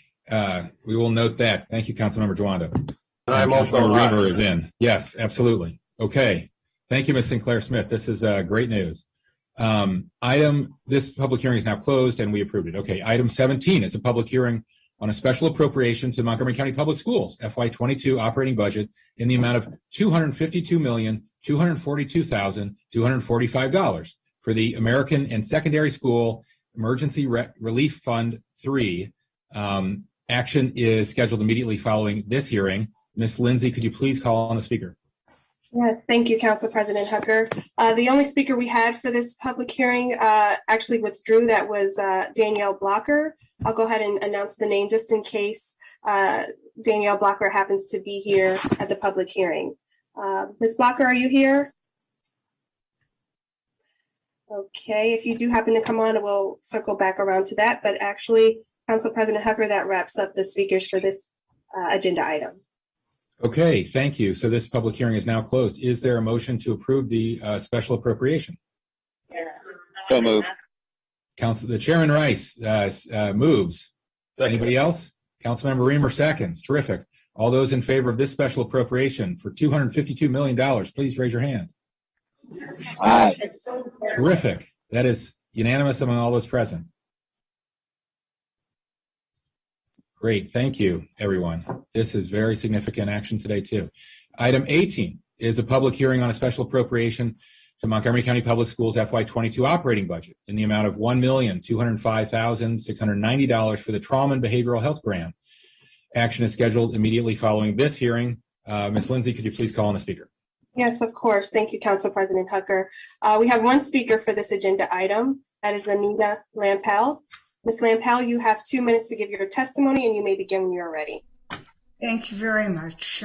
Thank you, President Hucker and council members. Thank you for the opportunity to speak. My name is Anita Lampel. I live in District 1. I have a PhD in psychology, and I've worked extensively with schools and the juvenile justice system. I'm testifying on behalf of Jews United for Justice in support of this supplemental appropriation, which will allow the Montgomery County Public Schools to significantly expand the mental health and related support it offers to students. The Jewish concept of B'Tselem Elohim refers to the notion that all people are created in the divine image. Destroying a life is akin to destroying a world, and as we recover from this ongoing pandemic, we must prioritize the well-being of each and every student in our school system. The last 2 years added to the adverse childhood experiences of young people across the county and most impacted Black, Brown, and LGBTQ+ students, as the Office of Legislative Oversight explains in the special appropriations packet. Our children are returning to schools traumatized by the impact of COVID, including deaths within their families, loss of parents' jobs, and the shutdown of schools, and the loss of support from teachers and peers. Jews United for Justice and our allies know that some parents want armed police in schools, again, as the solution to dealing with this trauma. But all the research shows that police are not the answer. Your Office of Racial Equity and Social Justice superb analysis emphasized that increased mental health and trauma support services are in fact what is effective. You know the incredible work that student leaders are doing to lift up the need for non-police-based support in schools. They are joined by parents, teachers, and community leaders. This is the time to fully fund and hire social workers, implement restorative justice programs, and non-traditional support for programs for our youth as the only racially equitable and effective approach. Thank you very much. Thank you, Ms. Lampel, for your testimony. Council President Hucker, I'm going to toss it back to you. That concludes the speakers for this public hearing. Thank you. Thank you, Ms. Lampel. That's terrific. Is there a motion to approve this special appropriation? So moved. Council Vice President moves. Sorry, and Council Member Novato seconds. All those in favor, please raise your hand. Aye. Aye. That is unanimous among all those present, I believe. Great. Those are our public hearings. Thank you all for bearing with us, and thank you to all of our speakers. Next, we have to first, before we can get to the delayed item, take up the county executive's appointment for labor relations administrator. We'll be interviewing Sarah Espinoza, and we're joined by Jennifer Harling. Ms. Harling, thank you for joining us. Good afternoon. Good afternoon, Council President Hucker and council members. I'm here today on behalf of the county executive to introduce Ms. Sarah Espinoza, who has been appointed to be the county's labor relations administrator.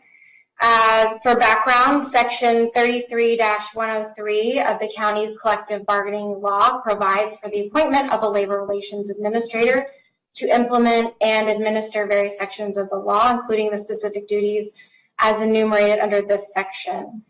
As provided by the law, the county executive must appoint the Labor Relations Administrator from a list of 5 nominees agreed upon by any certified representative and the CAO, subject to confirmation by the County Council. The Municipal and County Government Employees Organization, Local 1994, is the certified representative of the employees covered by the law and concurs with the appointment of Ms. Espinosa as Labor Relations Administrator. Ms. Espinosa is an attorney and adjunct professor. She has extensive experience in labor and employment law in the private, public, and federal sectors, including extensive service as an arbitrator with the American Arbitration Association and the Federal Mediation and Conciliation Service. She previously served as a labor relations manager and chief negotiator for Montgomery County government, which gives her firsthand knowledge of the county. She is a graduate of Cornell University and has a Juris Doctor from the University of Connecticut. Thank you. Thank you, Ms. Harling. Welcome, Ms. Espinosa. Thanks for your willingness to serve in this capacity. And congratulations on your appointment. I have 5 prepared questions, which I think have been shared with you, and my colleagues may have additional ones. We can begin by, I'll ask, can you tell us why you're interested in the role of Labor Relations Administrator? Thank you. And thank you, Council President Hucker and council members, for the opportunity to speak with you today. I'm honored to have been nominated, and I'm interested in serving as the LRA because I believe that my experience aligns well to the responsibilities of the LRA.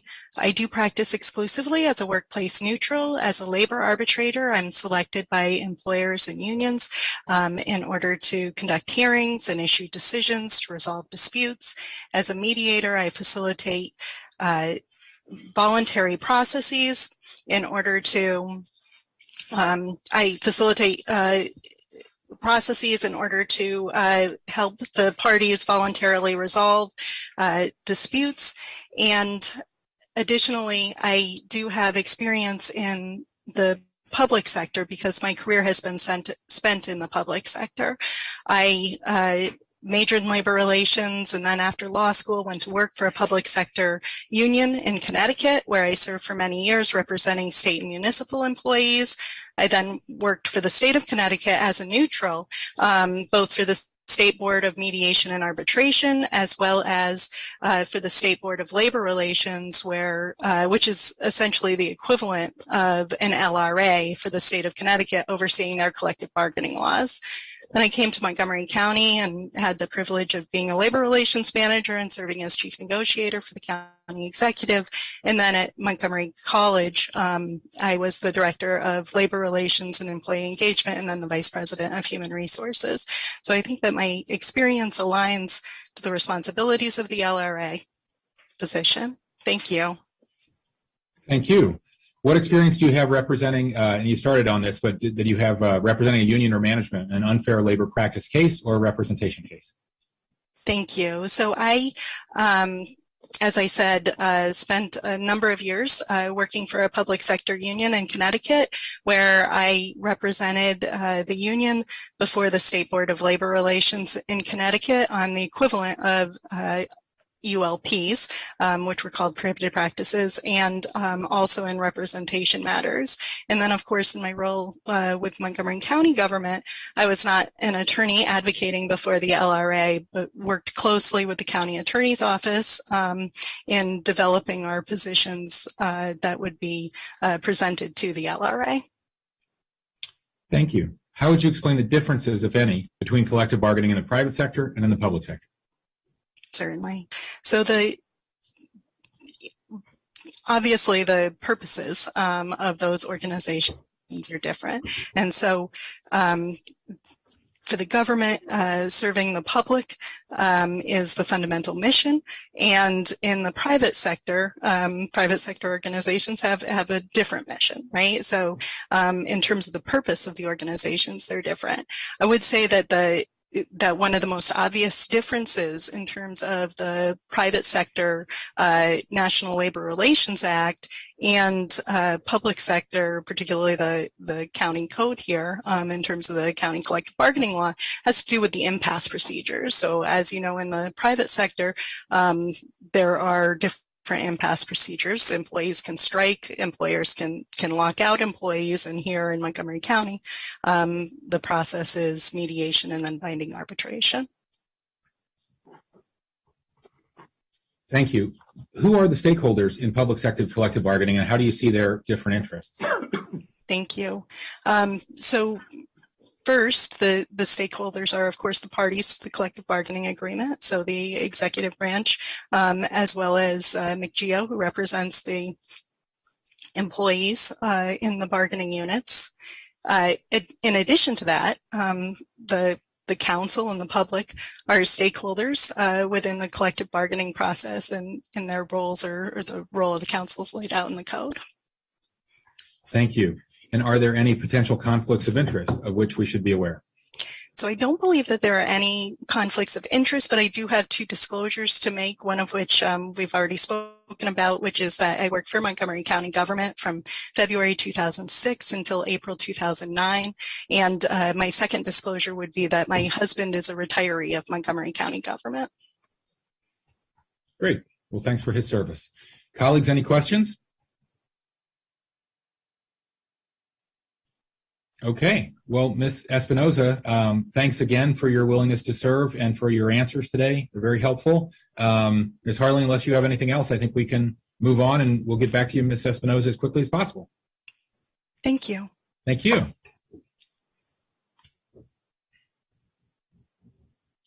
Okay, colleagues, that dispenses with item 19, and I think now we can check, Mr. Hanson is available. We can return to item 3.5.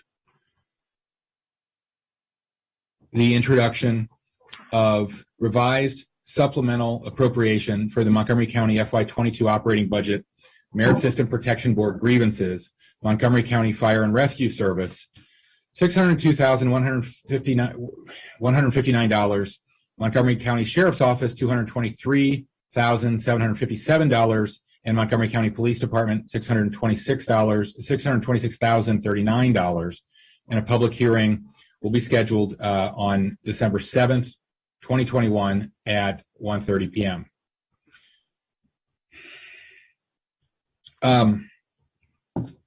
I'll just say at the beginning, it's a few remarks I want to share. It's frustrating, I think, for all of us to be back here to have another discussion of additional costs related to hazard pay under a policy that was implemented by the county executive without council approval. It feels like Groundhog Day. We usually don't talk much at introductions, but this is a very unusual supplemental appropriation. And in the interest of full transparency for the public and to provide council members the information we need, our plan is to begin the discussion today, allow council members to ask questions and learn about the executive's rationale for proposing the settlements prior to the full discussion, the public hearing on this issue scheduled for December 7th. In my view, understanding how the hazard pay issue has been handled is one of the most consequential issues that the council has had to deal with all year, because it goes to the fundamental role and responsibility of the council. The county charter establishes clear roles for the executive and council regarding collective bargaining and appropriations. And the county attorney in a memorandum clearly delineates our role. His memo reads that the council must review every term in an agreement that it concludes requires legislation or an appropriation of money to implement that term. But in this case, we weren't given that opportunity. Now, we all know that no one knew the extent of the pandemic in March of 2020, but the executive's decision to begin spending tens of millions of dollars without proper council approval or a specified end date, and then to ignore the instruction to wind down that spending months later and to do so entirely outside our normal budget process created a significant financial liability and risk for the county. The county eventually paid $89 million in COVID hazard pay between March 2020 and February 2021. And these proposed settlements in front of us would add even more.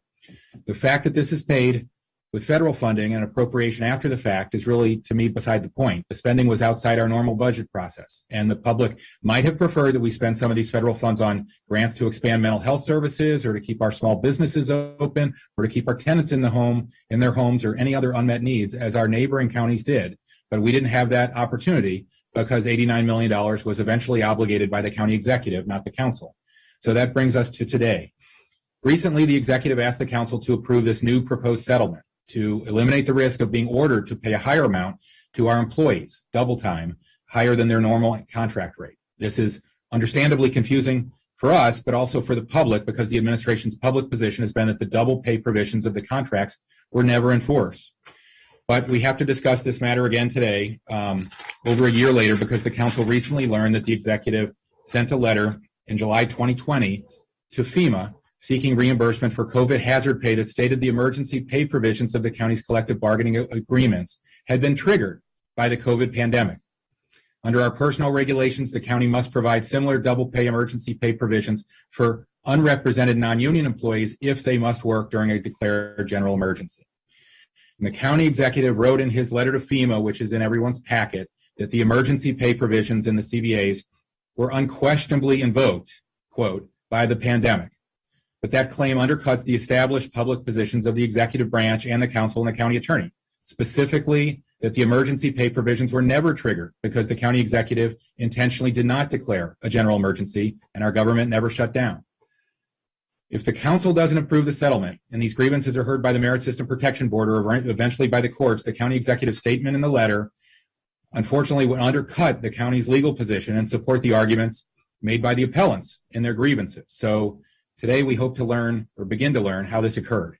I want to stress we are not here today to relitigate hazard pay. I know that every member of this council strongly supports our county employees and their work and their sacrifices during COVID-19, especially all our employees who lost their lives. And I believe the unions did a good job of representing their interests and winning them some additional pay. That's their job. So today is not about hazard pay, it's about the process. It's about having a county government that scrupulously follows the law and having a government that's transparent, responsible, and protects our taxpayers. Due to the pending legal settlements, today is the first opportunity we've had to speak about these issues and explain them to the public. And since today is only the introduction to this item, we want to give the council a chance to ask any questions we have and for the administration to address them, and we can resume the discussion next week after the public hearing. Before our questions for the administration, I'll ask Mr. Howard to go over more of the technical details related to the proposed supplemental. Mr. Howard, thank you for your packet. Can you elaborate on the supplemental? Sure. Thank you, Mr. President, and good afternoon to council members. And we're also joined by the CAO, Mr. Madalino, the county attorney, Mr. Hanson, and also Mr. Nunley from the county attorney's office. As you mentioned, this supplemental that was submitted by the executive includes 3 different components, one for fire and rescue management employees, one for sheriff's management employees, and one for police department management employees who filed grievances against the county. The total amount of the supplemental for all 3 groups would be $1.45 million, and these would settle the 83 grievances that were filed by the employees of each of those groups. Initially, the Office of Labor Relations did deny the grievances, and then the employees appealed to the Merit System Protection Board. And before the Merit System Protection Board took any action on these, the executive and the appellants agreed to these settlements, which are now before you. The settlement agreements are contingent upon the council's funding approval, and the parties have agreed to stay the Merit System Protection Board proceedings until the council's funding actions. The agreements, the proposed settlement agreements, are attached in your staff report for all 3 of the employee groups. A couple of points that I wanted to mention of the settlement agreements is that first, the county will not pay any of the employees' attorney fees. And if the council does not approve the proposed settlement, the employees may continue to pursue their appeal at the Merit System Protection Board. The agreements with the fire and rescue employees and the sheriff's office employees include a provision that the employees agree to waive any claim that the COVID-19 pay should be included in the calculation of retirement benefits. And for the agreement with the police department employees, it states that the parties understand that this agreement does not include any promise to include the settlement payments in the calculation of retirement benefits for any appellant. However, the agreement does note that there is a grievance that has been filed by FOP Lodge 35 about this issue, the inclusion of COVID pay in the calculation of retirement benefits, and notes that the appellants in this case would receive the same treatment depending on the outcome of that separate grievance. I think those are the key technical aspects I would just wanted to highlight, and you already covered the other points, Mr. Hucker, and the rest of the information is in the staff report, and I will be, of course, happy to help address any questions or follow-up issues that the council would like to talk about following up on this work session. Thank you. Thank you, Mr. Howard. I know this packet was a lot of work for you. Mr. Hanson, thank you for joining us. What are the types of letters from the county executive that need to be reviewed by the Office of County Attorney?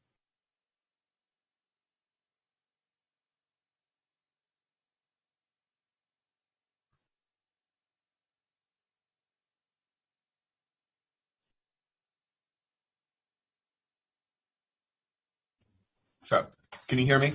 We can. Good.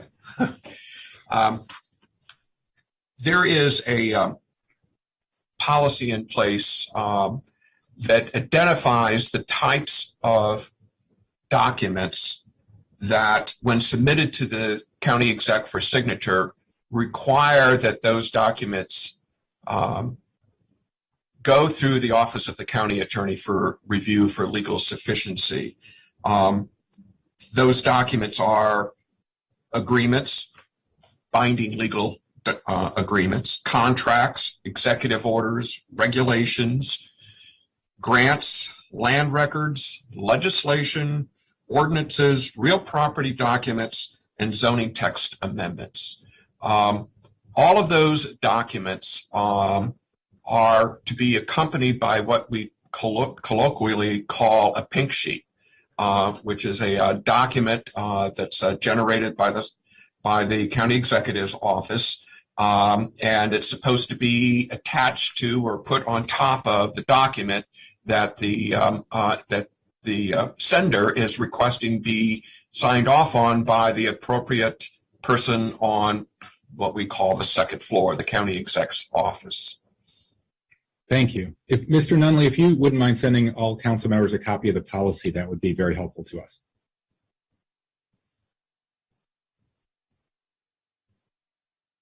Mr. Hanson, thank you for that list. Do they include letters to governments and government agencies, including the federal government? It does not specifically address that, unless it were to be covered under one of those categories, such as it was a grant, or some sort of legally binding agreement that the county was going to be entering into. And what about financial matters and appropriations? The list does not include that. Did the Office of County Attorney review the July 2nd letter to FEMA? It did not. Do you know why the Office of County Attorney did not review the letter? I do not. This letter, were we not to be reimbursed by FEMA, obligates our taxpayers, obviously, for tens of millions of dollars. I'm sure the public might be wondering how it's possible that the county attorney's office wouldn't know about this letter and review it.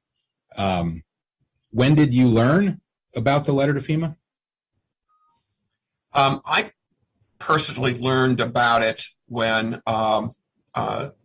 Nunley, who is an associate county attorney in my office, who was the lead attorney in defending against on the grievances, the 83 grievances that had been filed by various county managers, was doing his due diligence in researching the backgrounds involving the COVID pay, and that's when this letter surfaced to my attention. Mr. Nunley?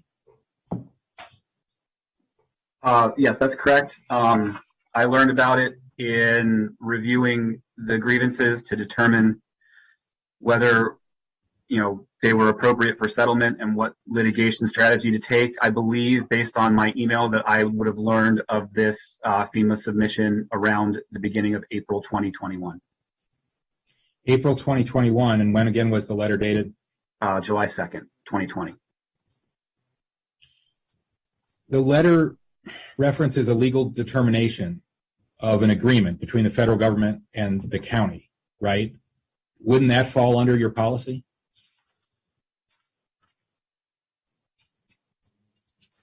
Well, the letter, the July 2020 letter, explains to FEMA the basis under which the county was asserting that the COVID pay would be eligible for FEMA reimbursement. Right, and it references the collective bargaining agreement. It references the collective bargaining agreement, and all of those agreements had, in fact, been previously supplied to FEMA. So FEMA had the actual collective bargaining agreements in front of them when they had received the letter which referenced the specific provisions in the CBAs. And this was the FY19 or the 2019 to 2020 collective bargaining agreements at that point, right? Correct. Right.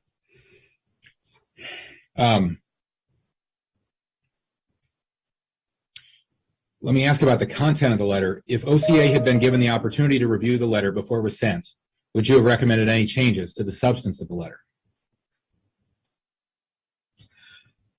You know, ultimately that's a difficult question because number one, you know, this is hindsight. When we're not under the immediate or inside the pressure cooker, the crucible, so to speak, of the pandemic, we may have. I think it's we may have suggested a more nuanced way of wording the letter. But at the end of the, well, I'm sorry. Go ahead. You have a question. No, please finish. Well, I think that we may have suggested a more nuanced way of stating some of these provisions, but at the end of the day, it does seem to me that since that FEMA had all of the information it actually needed to make a determination as to whether the COVID pay was in fact eligible for FEMA reimbursement. That may be different than other federal funds that might be available for this. Right. And if they had the CBAs, did FEMA ever indicate to you whether they believed the emergency provisions in the CBA were triggered? The double pay provisions were triggered? Not to my knowledge, no. Okay. Not in any explicit way. Do you believe that double pay for county employees is automatically triggered by a state or federal government declaring a state of emergency? Again, I think this calls for somewhat of a nuanced response. The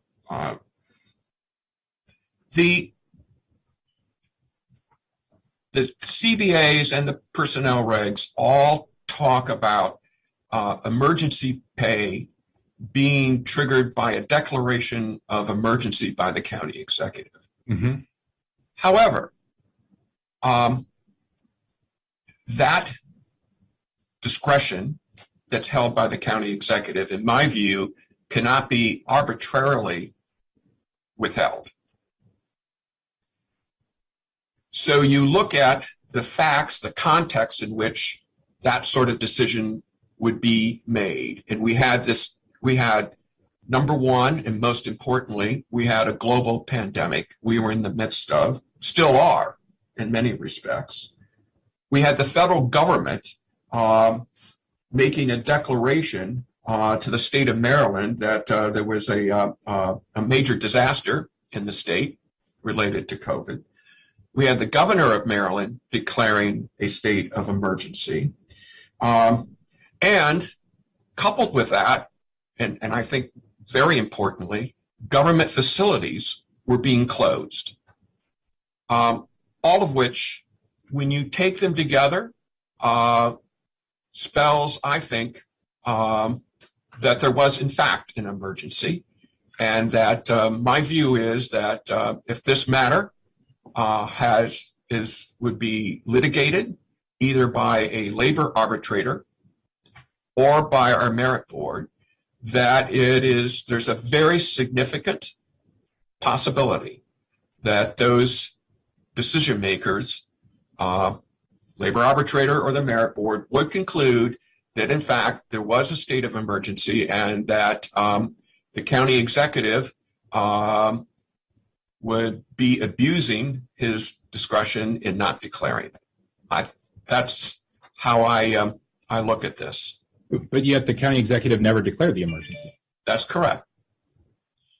The letter to FEMA describes the provision as unquestionably invoked by the governor's state of emergency. Do you agree the provision was unquestionably invoked by the state government's declaration? Well, again, that I think harkens back to the issue about nuances. I think that the letter was essentially correct.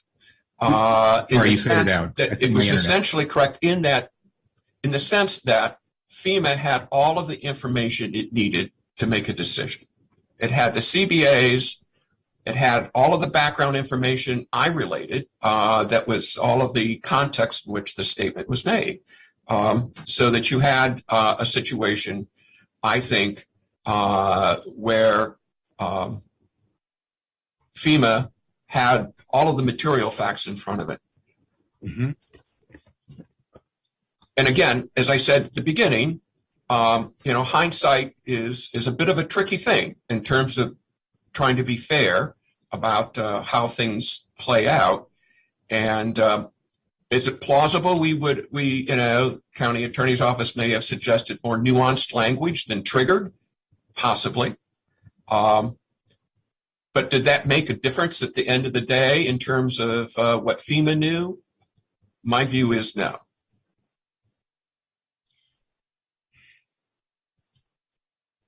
Okay, the letter claims that because the emergency was declared by the governor, there's automatically an emergency effect in Montgomery County. Is there a county or state law that you know of which requires or allows a county to automatically piggyback on the state's emergency declaration?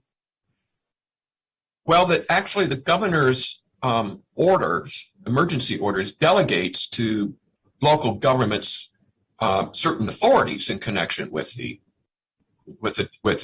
implementing the governor's declaration. So in many respects, in some cases, for example, extending certain legal deadlines, the county executive was acting when he did do that.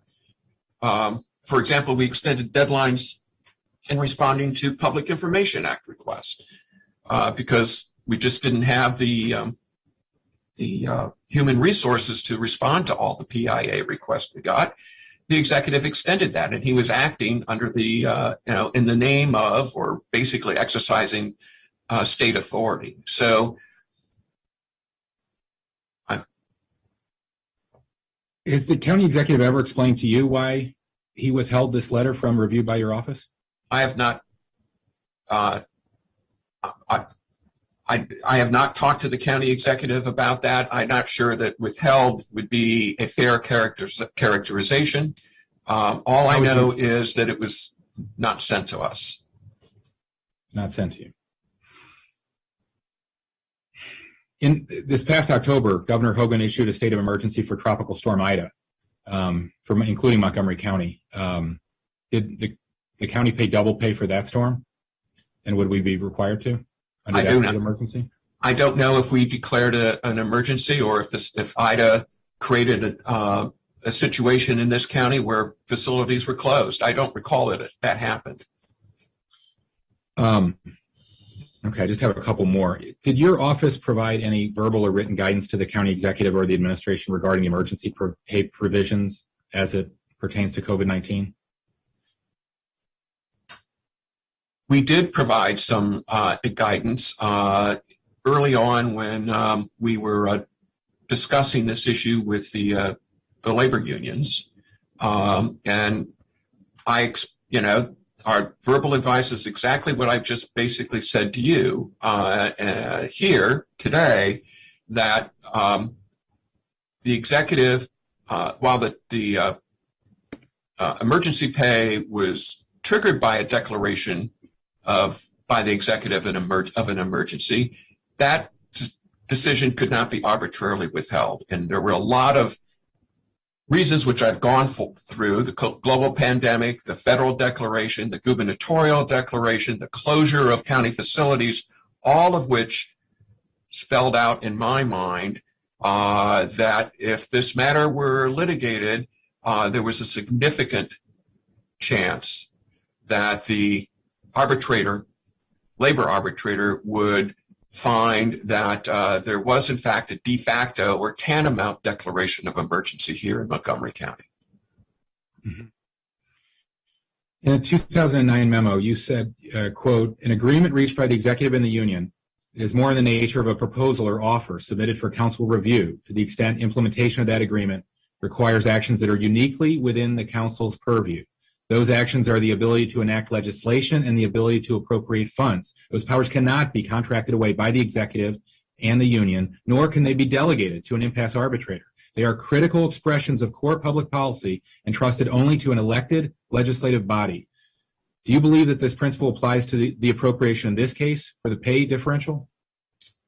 I think for the pay differential for the managers to settle these merit board cases, I believe the council does in fact have a role because there's no appropriated funds available to pay the settlement amount, which is why those settlement agreements explicitly said that they're subject to your approval of a supplemental appropriation. And so that's why it's in front of you.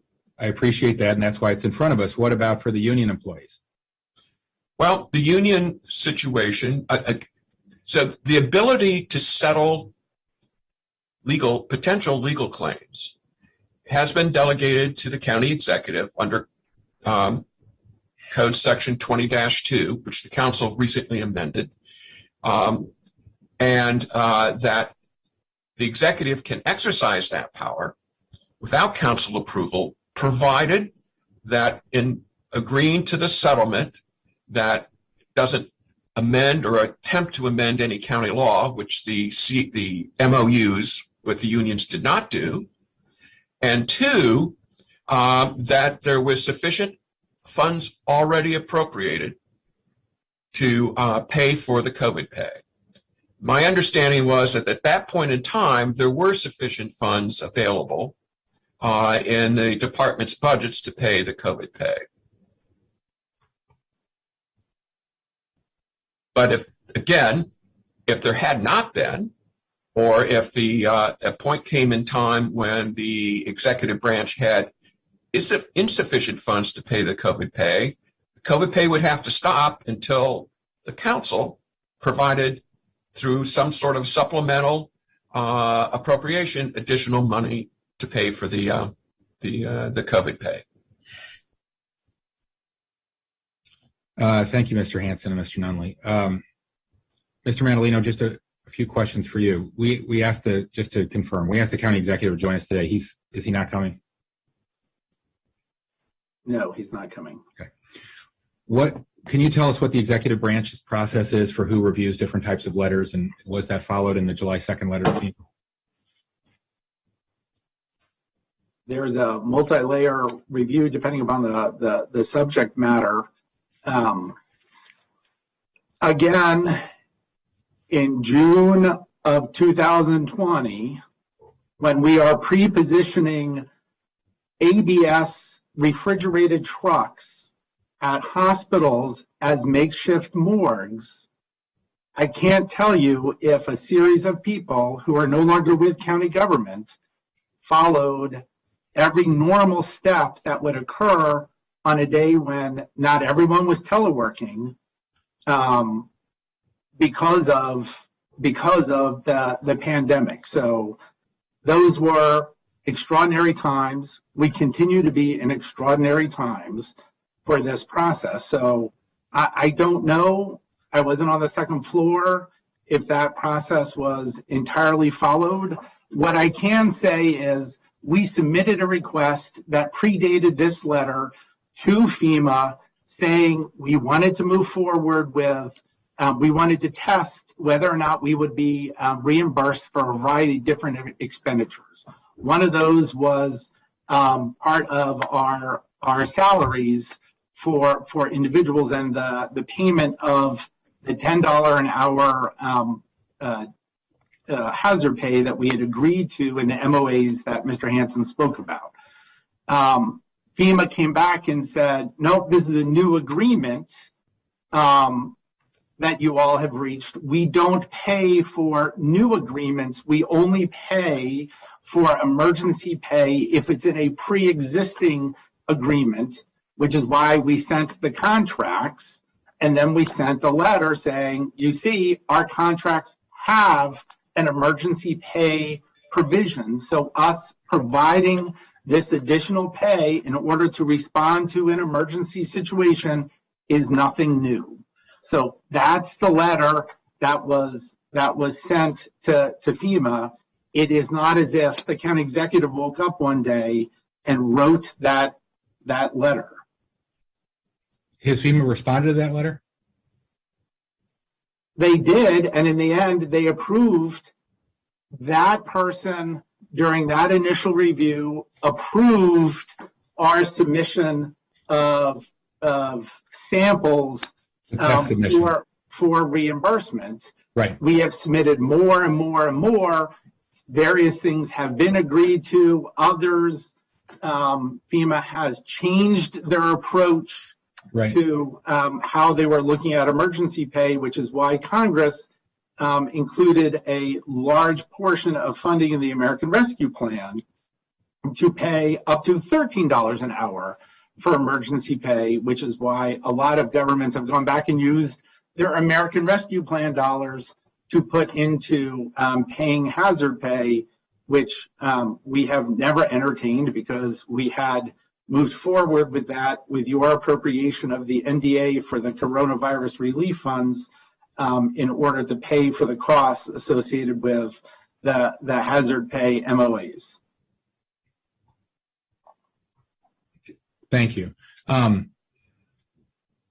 My recollection of all the description of the problematic language in the initial contracts was basically, tell me if I'm wrong, it was intended for a snow emergency, but it was left vague in case there was a natural disaster or terrorist attack or other unforeseen circumstances like that. But no one at the time could foresee an extended pandemic that would last a year or more, right? Is that relatively accurate?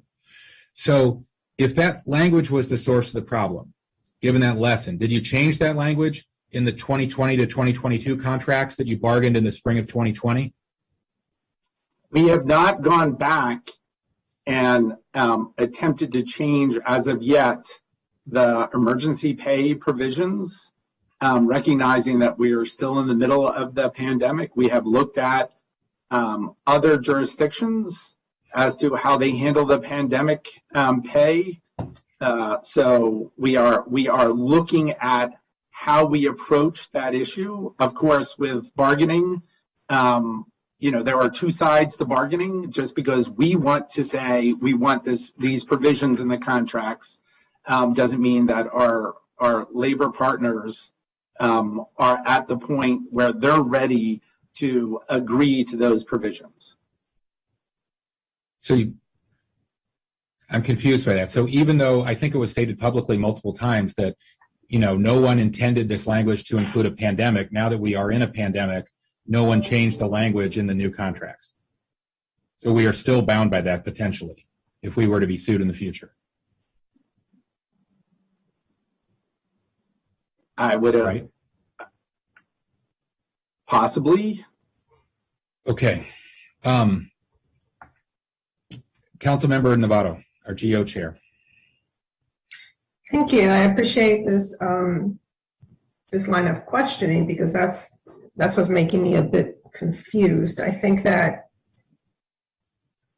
the fact is that these types of surprises are not pleasant because we understand clearly, as has been stated, that we're not out of the pandemic and we are on a daily basis presented with quite a bit of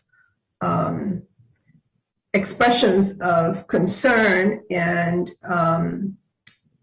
examples of how this pandemic continues to affect, especially our most vulnerable residents. And so every single dollar that surprisingly we have to all of a sudden appropriate for something that should have been foreseen, it's hard to process. And that the exchange that just took place left me even more confused, because on the one hand, I think it has been clearly articulated that the language in that letter is what led to this desire to settle, because obviously it was problematic. Yet, at the same time, it seems like I'm hearing that the language in the letter is okay because we're in a still global pandemic, and the governor had declared a state of emergency, and the president at that time had declared a state of emergency, therefore it's okay. And so it's kind of like, which one is it? Because now my worry is that going forward, sounds like that particular issue, that language itself, the terms redefining what this emergency conveys, has not been addressed by the administration. And I understand all of that. I mean, you know, as Mr. Madaleno said, when we were ordering refrigerated trucks, we were all there. You know, all of us here collectively were there, having to deal with all of this. So I understand the pressure and the stress, and, you know, I get that, but now it's been almost 2 years, roughly, almost. And it's just very confusing to me how, you know, these things have not been necessarily addressed. I mean, we went through the ups and downs of figuring out the cost of the differential pay, recognizing the need to compensate our front facing staff, emergency responders, et cetera. But then all of a sudden there was just a lot of confusion about how that was going to be covered. And we dealt with that. But now here we are again. It's like the gift that keeps on giving. And so I guess I'm just trying to understand what are our next steps here. I mean, so we're kind of boxed in. We kind of have to, you know, I guess appropriate these funds. But now we have enough experience to know that this pandemic seems to be kind of like this, you know, little roller coaster with now the new variant in the horizon, et cetera. How are we going to address that? What is the administration doing? And at the end of the day, like who actually drafted the letter? I mean, that hasn't even been discussed either. Like, I guess, I mean, somebody had to have drafted the letter. So this letter is not the sole reason for the settlement. Our personnel regulations provide. We were told, I'm sorry, but I mean, let's just not pretend. I mean, the letter itself and the language seem to be one, okay, maybe it's not the sole reason, but it seemed to be a significant reason as to why there was a decision to settle. But for the letter, perhaps there could have been, I think I'm just reading between the lines, a pretty decent legal defense. But because of the letter, it seems like the best recourse is to settle. Maybe I missed something, but that was just my understanding. I think it's fair to, Councilmember Navarro, I think it's fair to say that the letter was a factor. But even if that letter had not been written, we would still, in my humble opinion, we would still be here recommending a settlement because of the factors that I had already stated.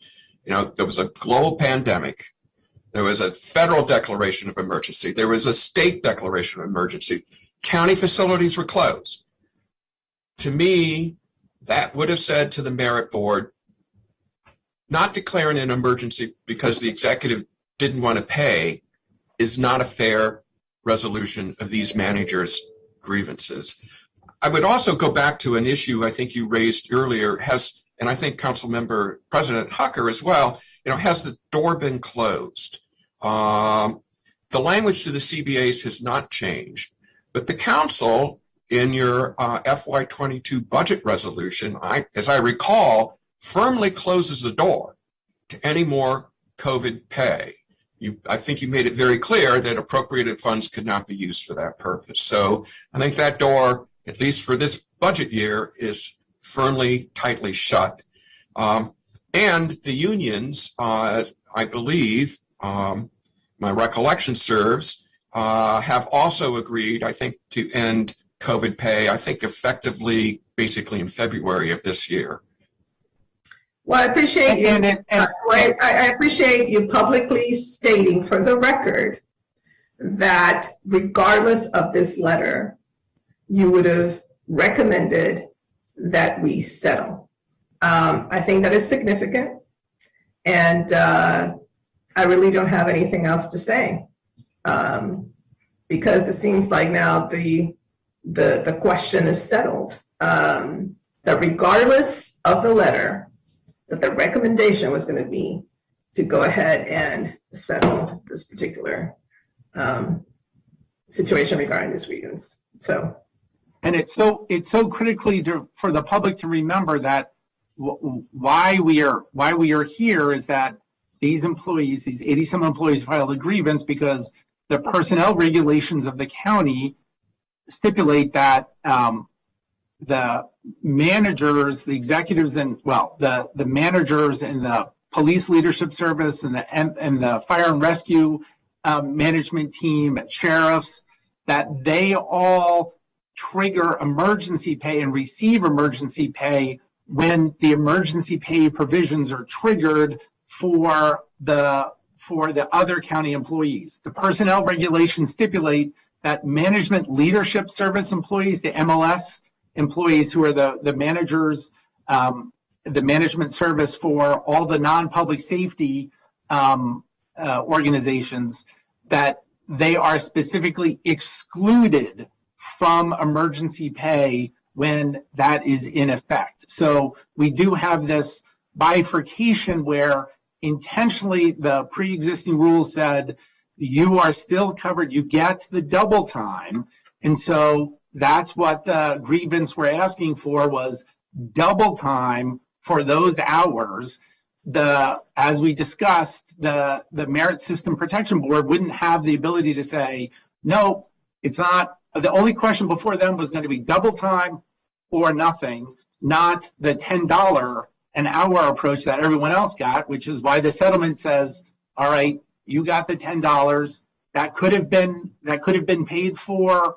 That could have been granted in April of 2020 when the pay differential started, but it did not out of a decision of my predecessor, which is one of the reasons why we were here. So if potentially he had followed the recommendations of the police chief and the fire chief at the time and just extended the $10 an hour to those groups of employees, we would not be at the situation where we're in, that those employees felt that they needed, that their rights, their contractual rights were not being fulfilled, and therefore they filed that grievance. But I appreciate you making that comment. However, again, I think it is the expectation of our residents that the administration would have, enough folks in charge to evaluate, revisit, revise, study, ensure that these policies are being followed so that we don't then have to come back time and time again to address these issues in this manner. And I think that is the overarching issue here. This is not a small situation. It's significant. And I think that's just the expectation. I know it's my expectation as well. Thank you. Thank you. So, Mark, I appreciate what you're saying, but all that litany, that there was a federal emergency, there was a state emergency, we had closed county facilities, that all begs the question, why then not declare a county emergency? Because we can only declare a county emergency for 3 days, right? Right. So why didn't you declare emergency for 3 days and then come to the council? We weren't even copied on this letter. I think that if I might, and I disagree with my boss, my supervisor here for just a moment. I think you work for the council too, but yes, that's true. Well, maybe I'm going to I'll get almost a trifecta here and be, at loggerheads with everyone. The state of emergency that Mr. Madaleno was talking about is set out in in section 2-17, if I remember correctly, in the county code, and it declares a public emergency for 3 days. And then to continue it, you have to go to the county council. The provisions, the remedies that are set out in 2-17 really didn't fit a pandemic. They were designed to deal with civil unrest. And, for example, it allowed, creating, rationing gasoline and banning firearms and that sort of thing. Sure. The emergency declaration that triggered the provision in the personnel regs and the CBAs we never invoke 2-17. We always say, if it's let's say the derecho, when we were basically out of power for about a week, or it seems to me like I was out of power for a month, but those declarations do not invoke 2-17. They're simply a declaration of the executive saying there's a declaration of emergency, we're closing county facilities, and essential employees have to report to work. Everyone else stay home. Sure.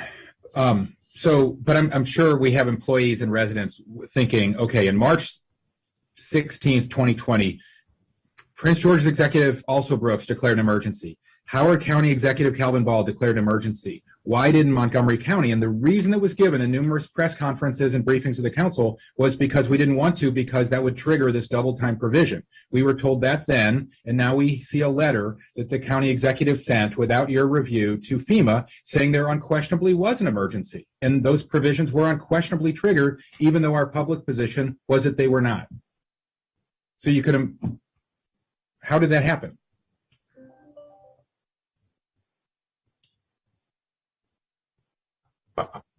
I take your point. How it happened, I don't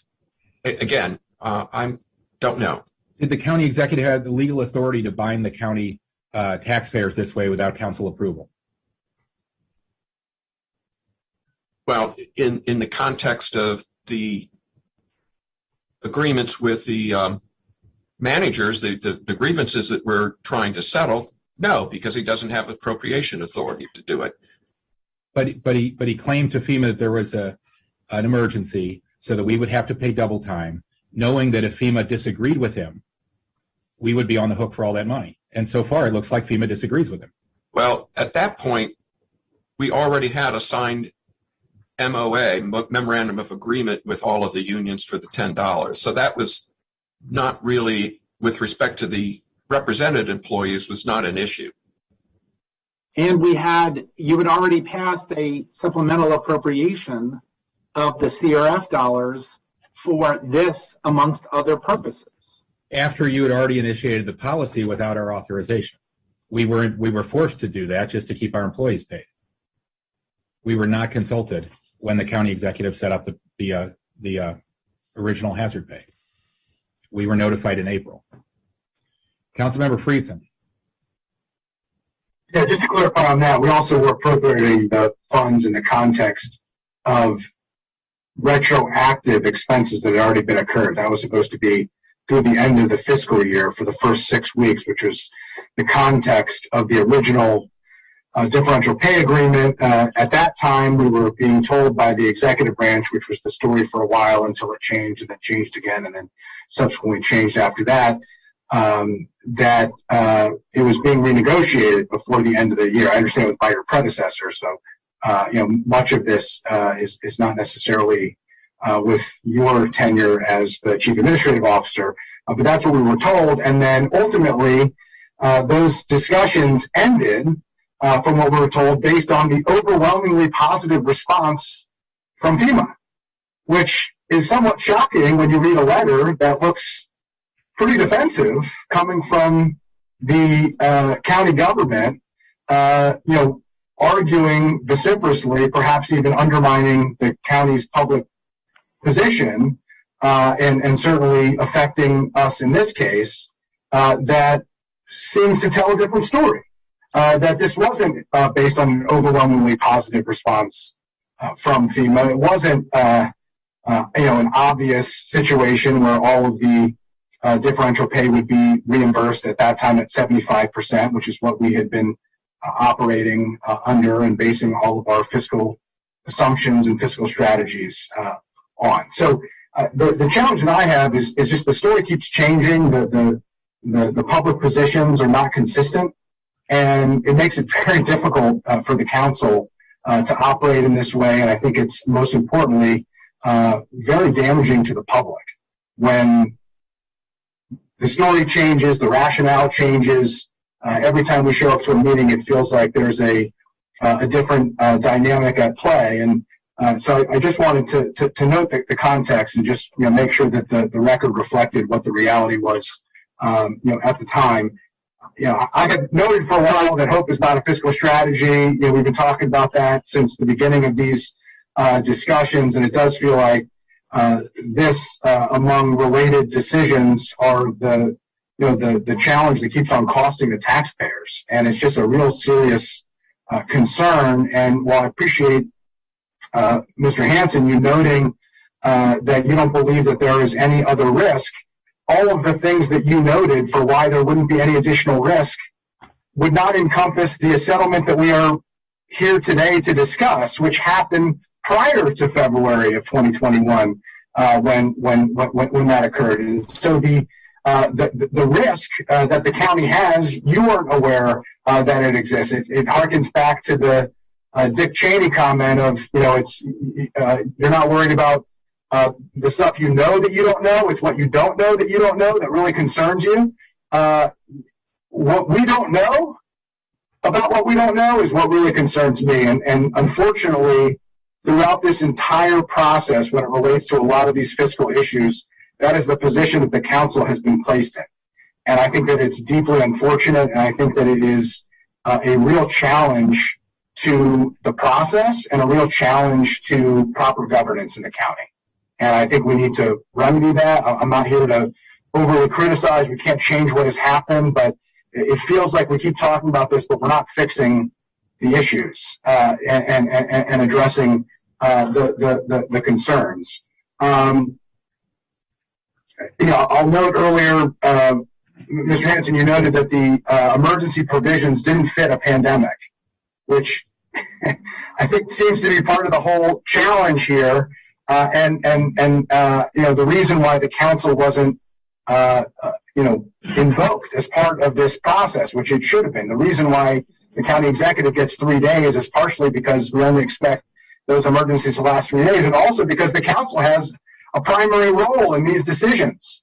And, either there's an inconsistency to the public statements that have occurred, or there has been an intentional effort to exclude the council from these decisions. Either way, that's troubling. And I think that's what needs to be addressed here. And I think that's what we need to make sure gets improved in the future. And I think, statutorily is how we need to improve it, because at this point, it doesn't appear that there is going to be, substantive changes to the process to prevent these issues from happening in the future unless we statutorily require certain notices. When it comes to the letter itself, Mr. Hansen, I just want to make sure I heard you correctly. You stated here for the record that it is your view that despite the letter, even without the letter, that you would be recommending the same settlement. Did I hear that correctly? You heard that correctly. And so you're the head of the Office of the County Attorney. Is that the official position of the Office of the County Attorney? It is. Could you send that to the council in writing? I just want to make sure that we understand that consistently, and that has been the case throughout this process. If that is the consistent position of the Office of the County Attorney, I think it'd be helpful to have that in writing as we make this, formal appropriation decision. Certainly. Thank you. You noted earlier the different aspects that require, the quote-unquote pink sheet, which obviously is more for formal, aspects like contracts and agreements and MOUs and zoning text amendments, legislation, et cetera. The letter, though, itself references a legal determination. It is, I understand that maybe technically this doesn't fall into any of these clear categories, but any common understanding of how large organization works, much less government entities, if you are referencing a determination that has wide-ranging ramifications, that is legal in its nature, whether a provision of an agreement was invoked, the idea that the county attorney wouldn't be involved in vetting the language or even likely in drafting the letter itself is shocking. It's baffling to me. So I don't know if you could speak to that. Is that customary that a legal determination that references a labor agreement and aspects of county law and regulation is invoked in a formal document? This isn't an off-the-cuff statement by a public official.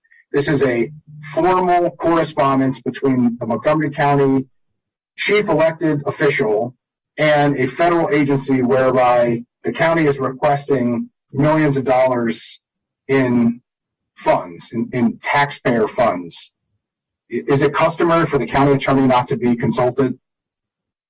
In my experience, it is not customary.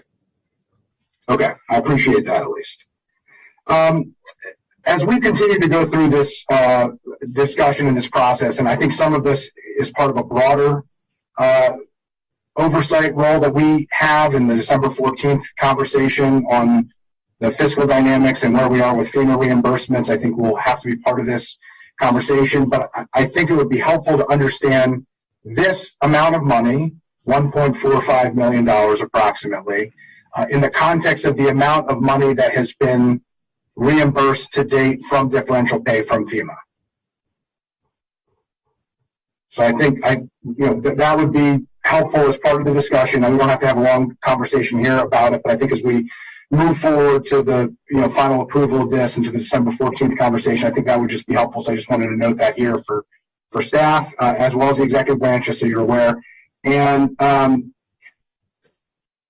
related to that, this settlement amount, will this be part of a FEMA reimbursement request?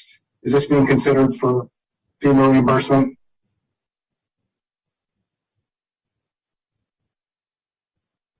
I'd have to sit down with the FEMA team to see which items here are eligible and not.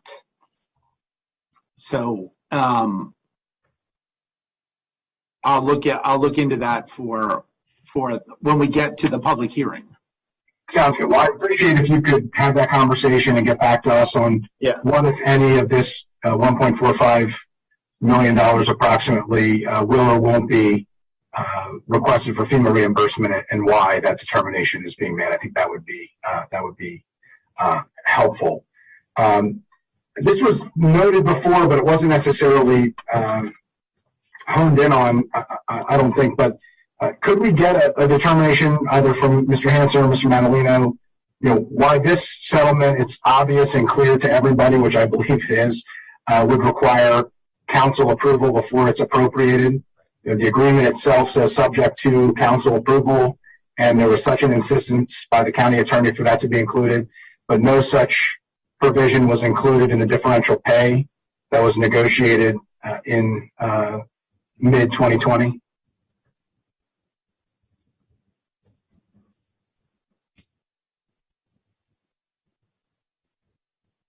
I don't know, Mr. Hansen, you're the one who mentioned it, so maybe you could speak to that. Yeah, you're right. I did mention that. And yes, I can certainly fold that issue into the request that you had, that I confirm my advice that even if that July 2020 letter to FEMA had never been written, we would still be here today recommending this settlement. Okay, well, I would appreciate that. Thank you. And yeah, I'll just close. It does feel like the goalposts have moved consistently throughout this process. The timing, the amounts, the justifications, the responses. the fiscal strategy itself for how we were going to pay for things, it has changed. I understand this is a pandemic. I understand that the facts on the ground are changing. Chief Administrative Officer Madalena, I understand you weren't even the Chief Administrative Officer when some of the initial decisions were made, but it is becoming increasingly clear that even when those decisions have been made, that there isn't what would be an appropriate level of communication to allow the council to do its fiscal oversight job, its budget appropriation job, and the other statutorily required efforts that we have. As a former legislator, I think you can appreciate the frustration that we have. I'm not intending to be adversarial here, but I do think we have a problem that we need to address and we need to do better. I think that the pandemic didn't create all of these issues. I think that it displayed some of these challenges, unfortunately, and I do think we need to address them. I think some could be addressed by fixing and improving processes, but I think several of these aspects need to be addressed legislatively, and I'll be following up with colleagues and staff on some of those as we move forward. Thanks, Mr. President. Thank you. You reminded me, I guess we'll get a letter back, but Mr. Hansen, could you just, you're here today, answer the question, why do you so badly need the council's approval for $1.4 million for hazard pay, but you didn't for $89 million? The reason is that there are not sufficient appropriated funds to pay the grievance for in connection with the settlement that's before you today. For the MOAs that were entered into back in, I guess it was April of 2020, there was, at that point in time, my understanding was that there was, in fact, appropriation authority sufficient to pay the COVID pay. At some point, if that money ran out, then the COVID pay would have to have stopped. It's close to the end of the budget year. It's hard to believe there was so much money left in the budget then to pay begin paying $89 million with no council approval, but there's only 1.4 now. Councilmember Friedson? Yeah, as part of the follow-up for this, can we ask for where the $21 million in the original, I understand it wouldn't have been the $89 million because at the time, nobody anticipated this lasting as long as it did. I think that's fair. I do think the goalposts changed about 7 times from what we were told leading up to July and then moving forward. But fair is fair. So that it's 21 million, and so it would be helpful to understand where the thought process was that 21 million was going to come from, where the appropriated authority would have been, because it's incongruent that there was a request to provide authorization for the funds that had already basically been encumbered through June 30th of 2020 for the differential pay, which is $3.5 million per pay period, approximately 21 million total, if I recall. And yet the budget authorization already existed, which is why you didn't have to go to the council before you initiated it in the first place. Those different dynamics don't add up. So it would be helpful to know specifically where that budget authority and appropriation would have come from, and that amount at that time, I believe, would have been 21 million. I'm reminded, Mark, I don't think I understood your answer to my question. With regard to the FEMA, the 89 million that was referred to in the FEMA letter, did the CE It's not. It wasn't 89 million then, I understand. Okay. Okay. What you're okay. Did the CE have the legal authority to bind the county taxpayers with that representation that we were on the hook for double time in the event that FEMA denied that claim? That's not what the letter says. Why is it not? Because the letter was seeking the reimbursement for the $10, not the double time. Okay. And so we were saying, and the only reason why, and we were saying to FEMA, the only reason why we're doing the $10 is because we had a pre-existing agreement with the unions about emergency pay. and that we were submitting now the $10 for reimbursement because we had actually worked out a deal with our labor partners to dramatically reduce the amount of money that they would otherwise be that they would otherwise potentially be due by the pre-existing labor contract. So because everyone got together and said, look, and the unions came to the table. They said, look, we have the double time provisions in our contracts, and those contracts, we realize you can't pay that contract because we have no idea how long this is going to go. But we are asking our employees to come in during a pandemic. I get all that. You could families at risk. I get your point of view on this. I was asking Mr. Hansen what the position of the county attorney was on that. Did he have the legal authority to bind the taxpayers in that way with that representation, which was completely opposite what we were saying publicly at the time? The county executive, the county attorney, and the county council. Well, the executive's authority ends where his appropriation authority ends. As I said at the beginning, I think, of this conversation, the authority to resolve legal disputes rest with the county executive. But the executive's power to resolve a dispute is contingent on, first of all, the dispute not being, the dispute being funded. In other words, if there's a payout, there has to be appropriation authority. Yes, right. My understanding was that when these MOAs were entered into with the unions, that there was sufficient appropriation authority to fund the $10 per hour pay. That's your understanding? That's my understanding, yes. And in that case, he would have the legal authority to make that representation? Well, he had the legal authority to bind the county, the subject, again, to availability of appropriated funds.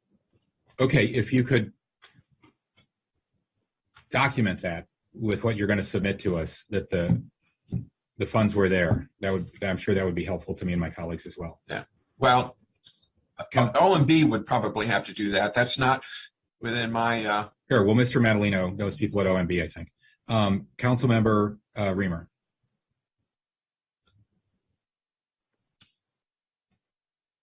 Thank you. There was always an answer, and the answer was to bring the agreement to the county council and for the executive to acknowledge that the fiscal implications vastly exceeded his, what he could do arbitrarily or with discretion, and to seek a council decision on what we can afford and what an agreement would be. And I just think it's so telling that the executive did not want to do that and told us that they would renegotiate the agreement and then did not, and seemed satisfied to allow it to continue in effect week after week after week after week. I suppose this will go to Mr. Madaleno, acknowledging you weren't in that role at the time, but why were non-union employees who do similar work not also covered by the agreement? So the non-union, non-management employees were covered by the agreement and have been covered by the agreement. It's the management in the police and fire. So these are management employees, and for whatever reason, my predecessor made the decision not to extend it to public safety management, even though our regulations provide, as I've since come to learn, that police and fire management are to be treated differently than other management service employees in county government who are specifically prohibited from receiving emergency pay. The public safety managers do, because the whole idea is the police and fire managers are actually out and about during an emergency, and therefore, they're on the scene of a fire. They're putting themselves at the same risk during the emergency as everyone else, and that's, I would assume, why those regulations that predate it. That's why those provisions are there and treat those managers different than managers in HHS or OMB, for example. Well, obviously, there were some real issues with that, and now we're grappling with the consequences. All right, well, we spent a lot of time on this. It has been such a troubling episode. It would have been so easy for the executive to say, I don't have the authority here. I think he had the responsibility and the duty to do that, and he did not fulfill his duty. He abdicated his responsibility. And I'm glad that we are focusing on this. I was a lonely voice on this issue for a long time. I am still outraged that it was so risky for everyone to show up and work in person until it was time to get vaccinated. And now we can't have a vaccination requirement for our employees. So even though the level of viral transmission is less, it's just very, very frustrating, the way that these issues have been twisted. And the answer all along was to seek council approval for the contract, for the funding. And it didn't happen. There was such a risky agreement that was made, all contingent upon federal funding that was unknowable. And we could have helped get to a better place for the county, but the council was initially cut out.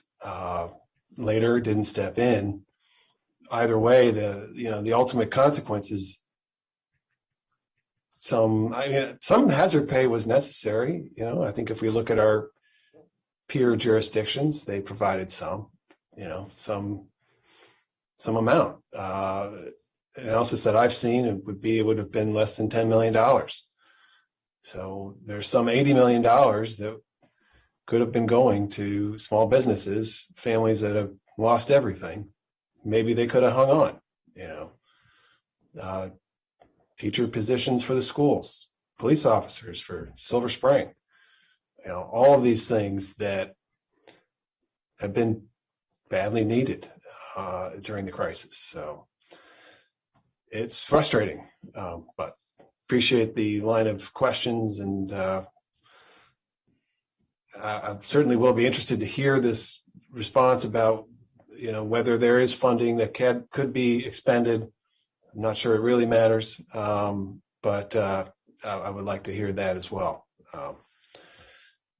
Thank you. I would point out to everyone, if you didn't know, because I think this is interesting, the State Employee Union, AFSCME Council 3, has filed a grievance against the state for double time and for all of that to be paid, because the state never sat down with its unions to come up with an agreement. So potentially the state could be on the hook for an enormous settlement with its employees to pay back full double time for all of the work.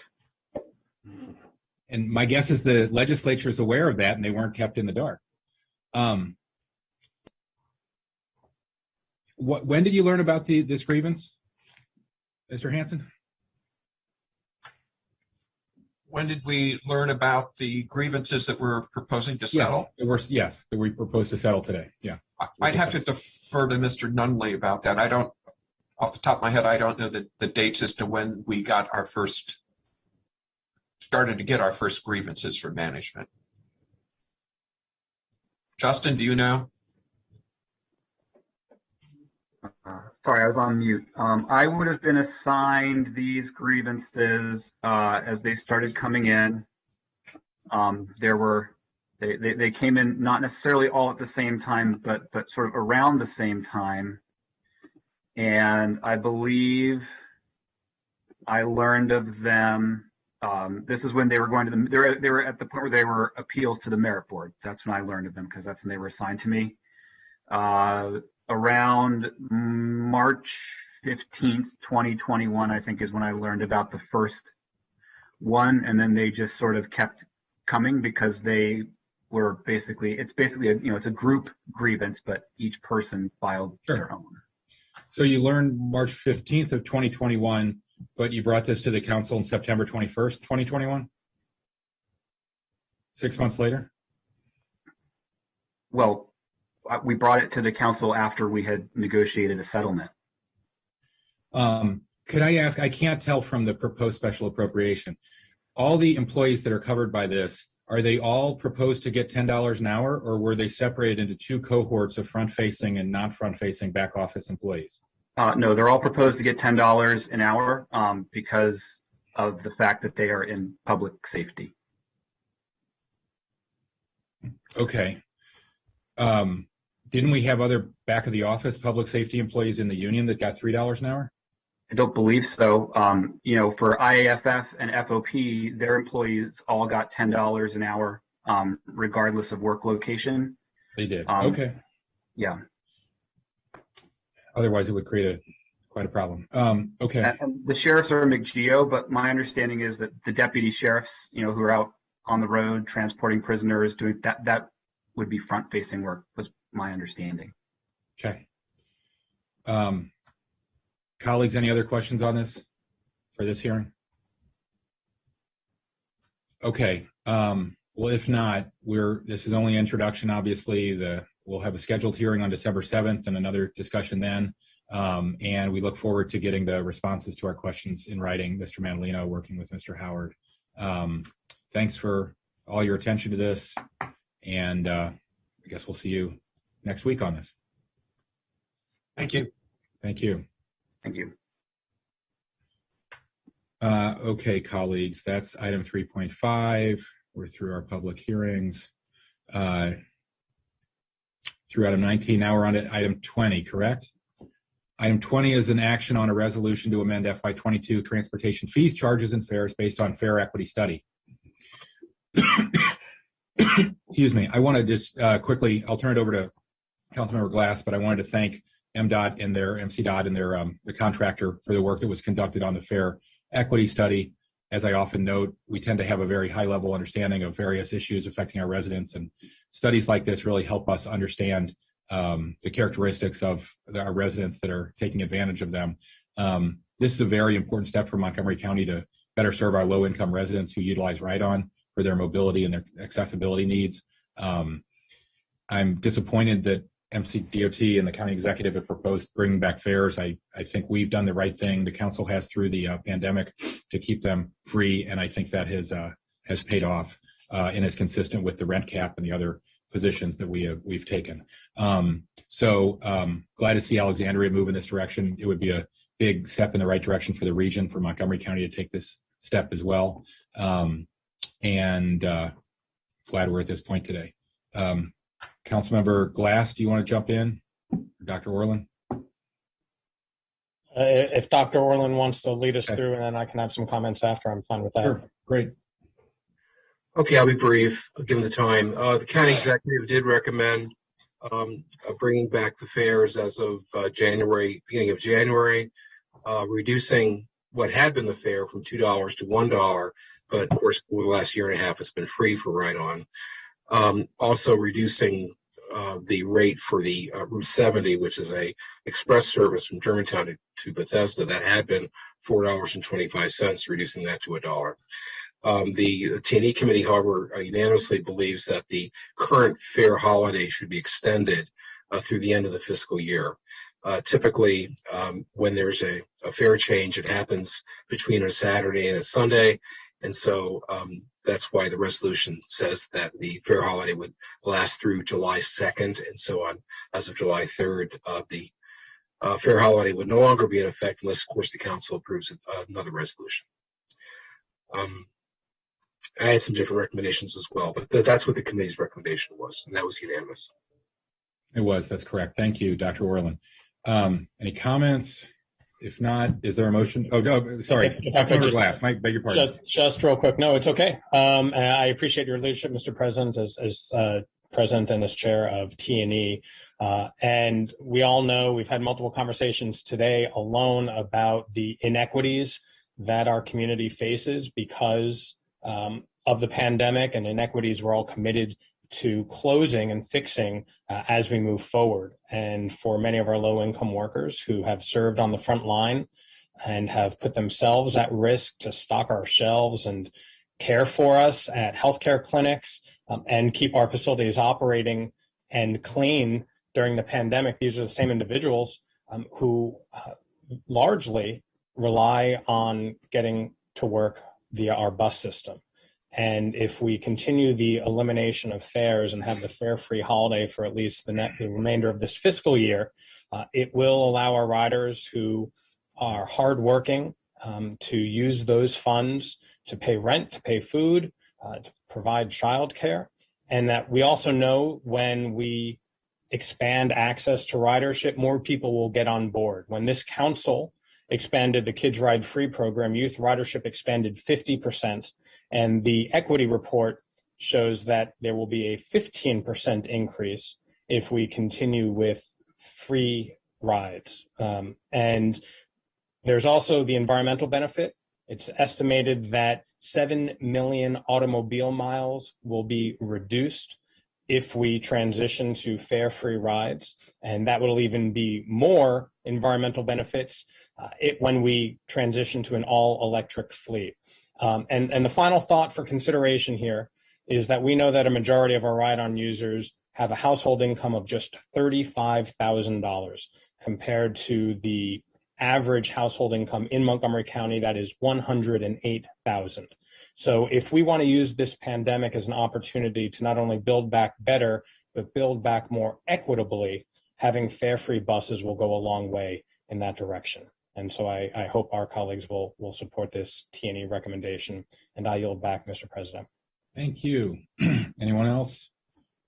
We have a T&E. Oh, Councilmember, I'm sorry, Councilmember Navarro. Yeah, no, I really want to express my appreciation to the T&E committee. I think this is a no-brainer. This is exactly the type of initiatives that we should be supporting. This is exactly the kind of innovative ways in which we should be acting, because this pandemic, once again, has come to remind us of how there are things that we've done in the past incrementally, but now it's clear that we have to act in a lot of different ways. And it's just, very much aligned with even the previous item in terms of the fact that we know we have the data that shows that there are folks who have continued to be disproportionately affected by the pandemic on so many different ways. And so this one in particular, again, is just a no-brainer. Back in the day when we did Kids Ride Free, it was also a no-brainer. We understand this. It's also an economic development item, since we also discussed this today. So I think it checks all those boxes, and I'm just very grateful that the T&E committee came forward with that recommendation. Thank you. Thank you. Okay. Councilmember Katz. Thank you, and I will be brief. The hour is long here, but I too wanted to thank the T&E committee. And candidly, I have been an advocate all along that bus fares should be free. I don't believe, I have always said that one of the problems that people have is that every time you got on a bus, you'd reach into your pocket and pay for it. And if they get onto one of our highways, they are paying for our highways, but they're not reaching in their pocket and paying for it at that moment. I believe this is something that we should be doing. And I understand we have to figure out how we're going to pay for all this. But I think this is the right thing to do. And I think the pandemic certainly brought it home. But I think we should have done it before, and we should certainly do it after the pandemic. I think bus fares should be free. Thank you. Thank you. Councilmember Raymer. Thank you. Pleased to support it. I just want to note as the packet gets into a little bit, I have some concerns about Ride-On being free and WMATA not being free. Through this action, we are advocating what we think the policy should be, and let's hope that WMATA can find the funds to make bus service free.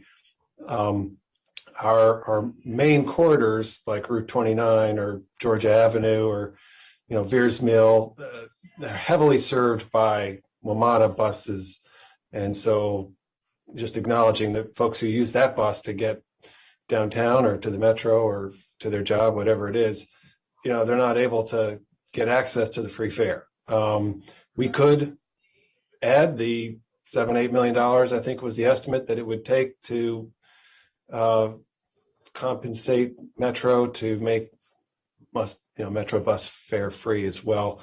But that's also challenging for us. So there's no easy answers here, but I do think at the end of the day, well down the road, we gotta kind of put everything together and think about service increases and fares and how to balance everything together. Because having access to reliable, predictable, high quality service is crucial. Having affordable service is also crucial. And we want to make sure we are able to do both. So thank you so much. Thank you. Anyone else? If not, there's a recommendation from the T&E committee. Madam Clerk, could you please call the roll? Mr. Glass. Yes. Mr. Glass votes yes. Mr. Jawando. He's absent. I think. I see him, but I see his good. Mr. Jawando, are you there? He's on, but he's dealing with a family issue, so I'm not sure he's able to join us at this moment. Thank you, Mr. Albornoz. Mr. Reamer. Yes.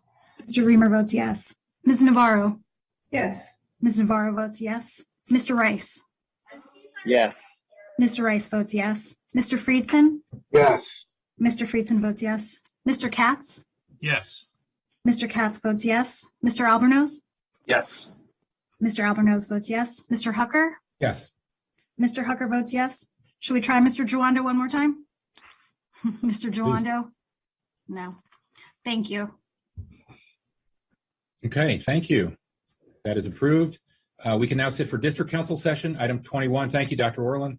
Item 21 is the introduction of the rules of procedure for conditional uses and waivers for certain telecommunication towers and objections to applications for waivers for certain telecommunications towers. Before the Office of Zoning and Administrative Hearings, a public hearing is scheduled for January 18th, 22 at 1:30 p.m. That is introduced. Item 21B is the introduction of additions to the Office of Zoning and Administrative Hearings fee schedule. A public hearing is scheduled for January 18th, 2022 at 1:30 p.m. as well. No comments. That is introduced as well. Now we can move on to legislative session, day 33. Welcome, Ms. Dunn. Item 22 is a work session on redistricting, expedited bill 4121, elections council districts boundaries. I just want to thank all the residents who have testified and reached out to us regarding redistricting. It's never easy to redraw districts, and it's impossible to make everyone happy in a million-person county. But I think the Redistricting Commission, as I said before, has done great work, and we're really grateful to all our residents for bringing their views to us as well. Chairman Reamer, Ms. Dunn. Ms. Dunn. Sorry. Good afternoon, everyone. And Ms. McCartney Green is also joining me, and Mr. Zients, as they were also helpful in preparing the staff report that you have before you on redistricting. So today we do have a work session, and what I hope to do with the council is to just highlight for you briefly some of all of the evaluations that are in your staff report. What you have is Expedited Bill 4121, and it's the bill that will adopt 7 new council districts. And this work session we are hoping is an opportunity for the council to provide some guidance on potential changes. Like I said, I'll walk you through the staff report, just giving you some brief highlights given the time of day. And just so you know, in the report, the evaluations were ordered just sort of based on the amount of correspondence that came in related to different areas to evaluate. So the first one, and also, I guess before I start, it probably makes sense, and I'd like to just give you a quick overview of the rules used in redistricting. If you recall, when the commission came before you and they gave you their briefing, the things that they have to look at compactness. There is no legal test for that. It really is just an eye test, but it is, how contained a district looks.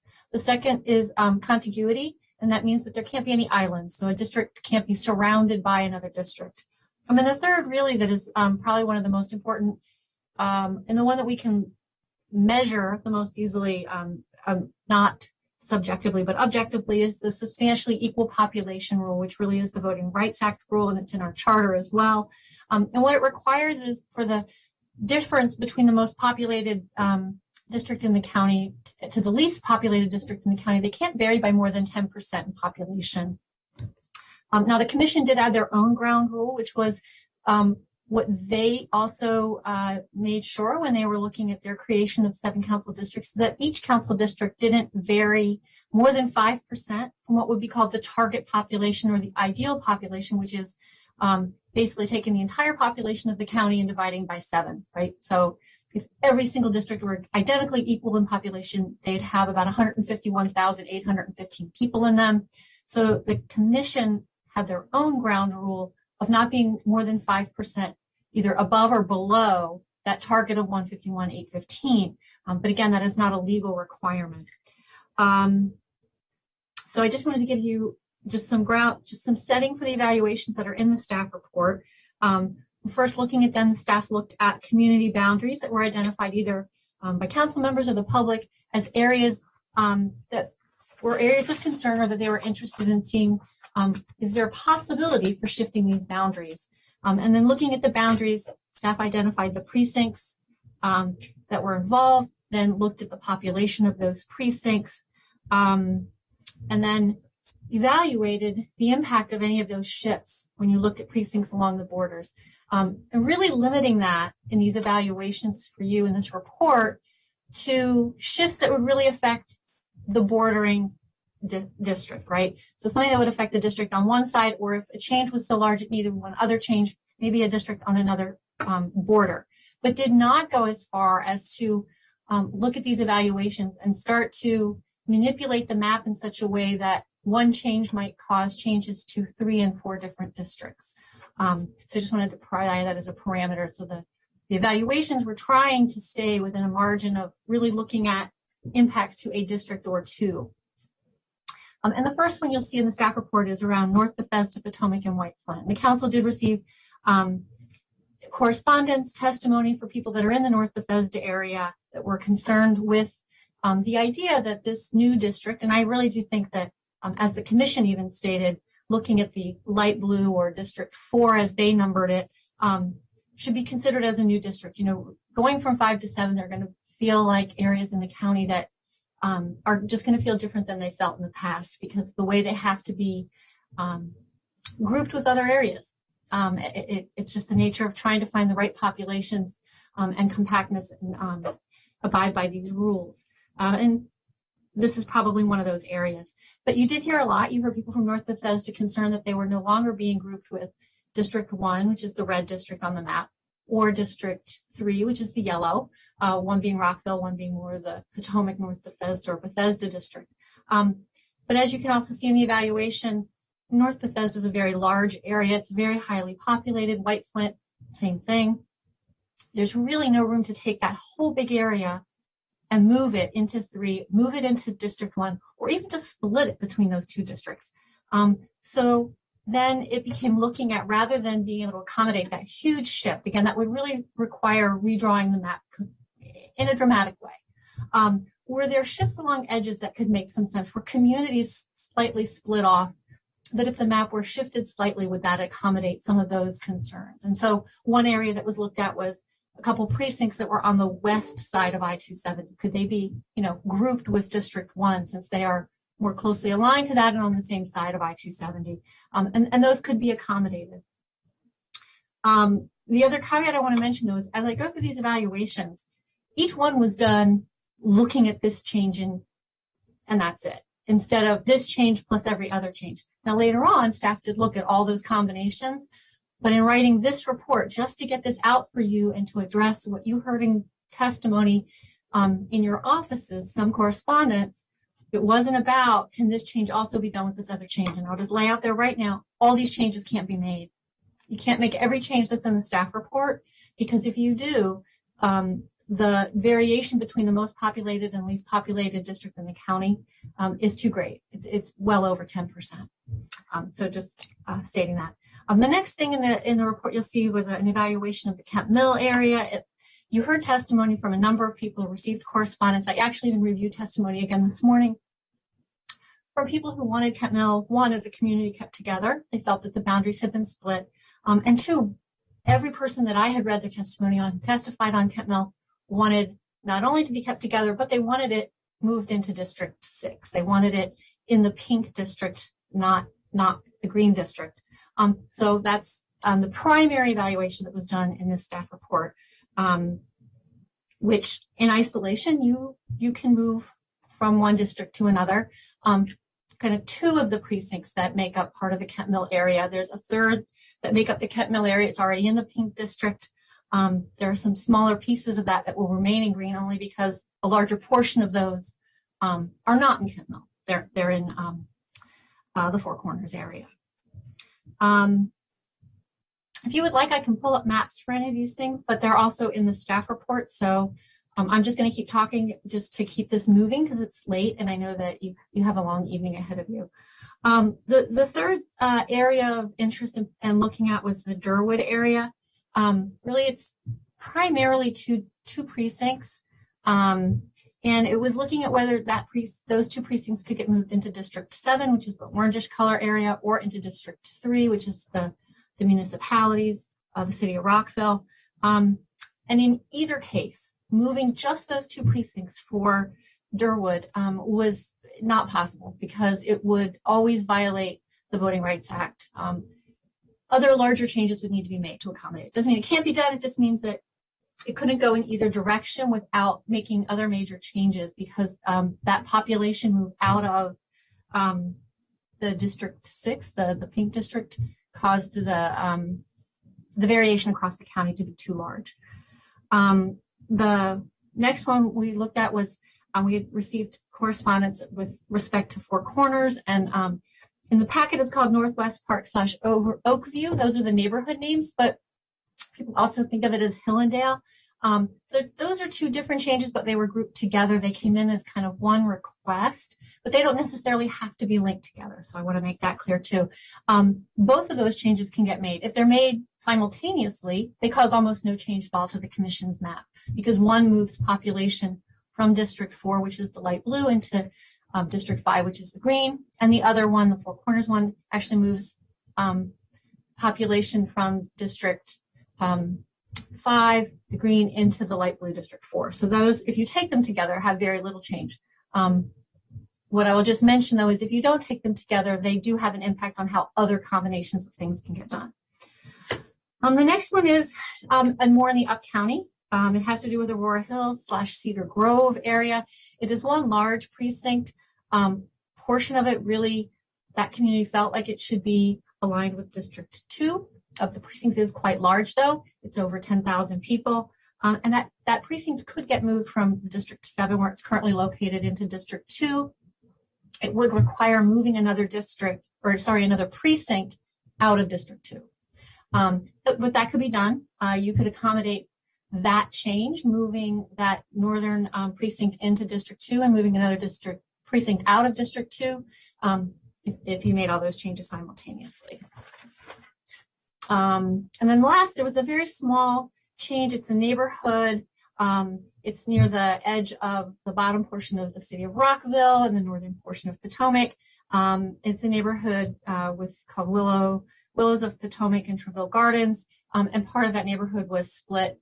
Part of it, sort of like the Hillendale area, portion of that has a voting precinct that basically splits the neighborhood. Going along voting precinct lines, part of it was placed in the city of Rockville's district. And the other part of it was placed in District 2. So as I mentioned, the report really spells out all of the times in which these changes can and can't occur. Can they all be made individually, not be made individually?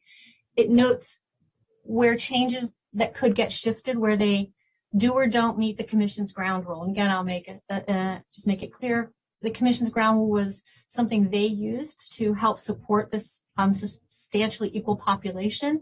It's not a necessary thing to meet. So you could come up with some slight changes that might put a district over 5% difference from the target, but still meet the Voting Rights Act, can still be within that 10%. And so what I'm hoping today, happy for the council members to want to discuss any of these changes, any of these proposed evaluations, provide priorities to staff. I can easily come back with a report tomorrow that provides you with some combination of changes, or adopt the commission map. That's what's before you.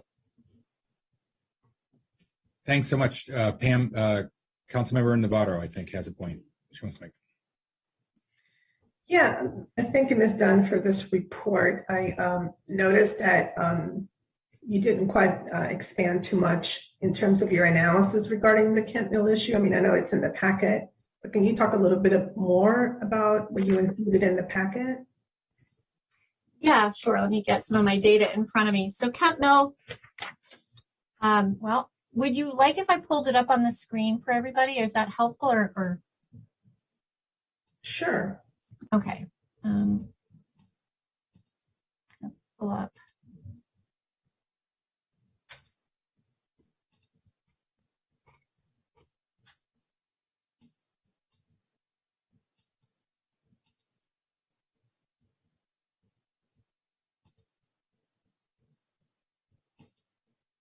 All right.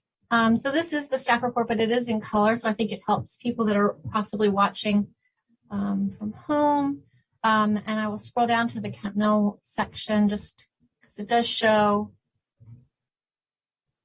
the boundary. Okay, so this map here is when you go to the interactive map and you click on communities. Now, one thing I just will say, I think that sometimes the community boundaries here are a layer in GIS. So the planning department, they are not always what some people in the community think of as their boundary. So I take them a little bit with a grain of salt, but they do provide guidance for us.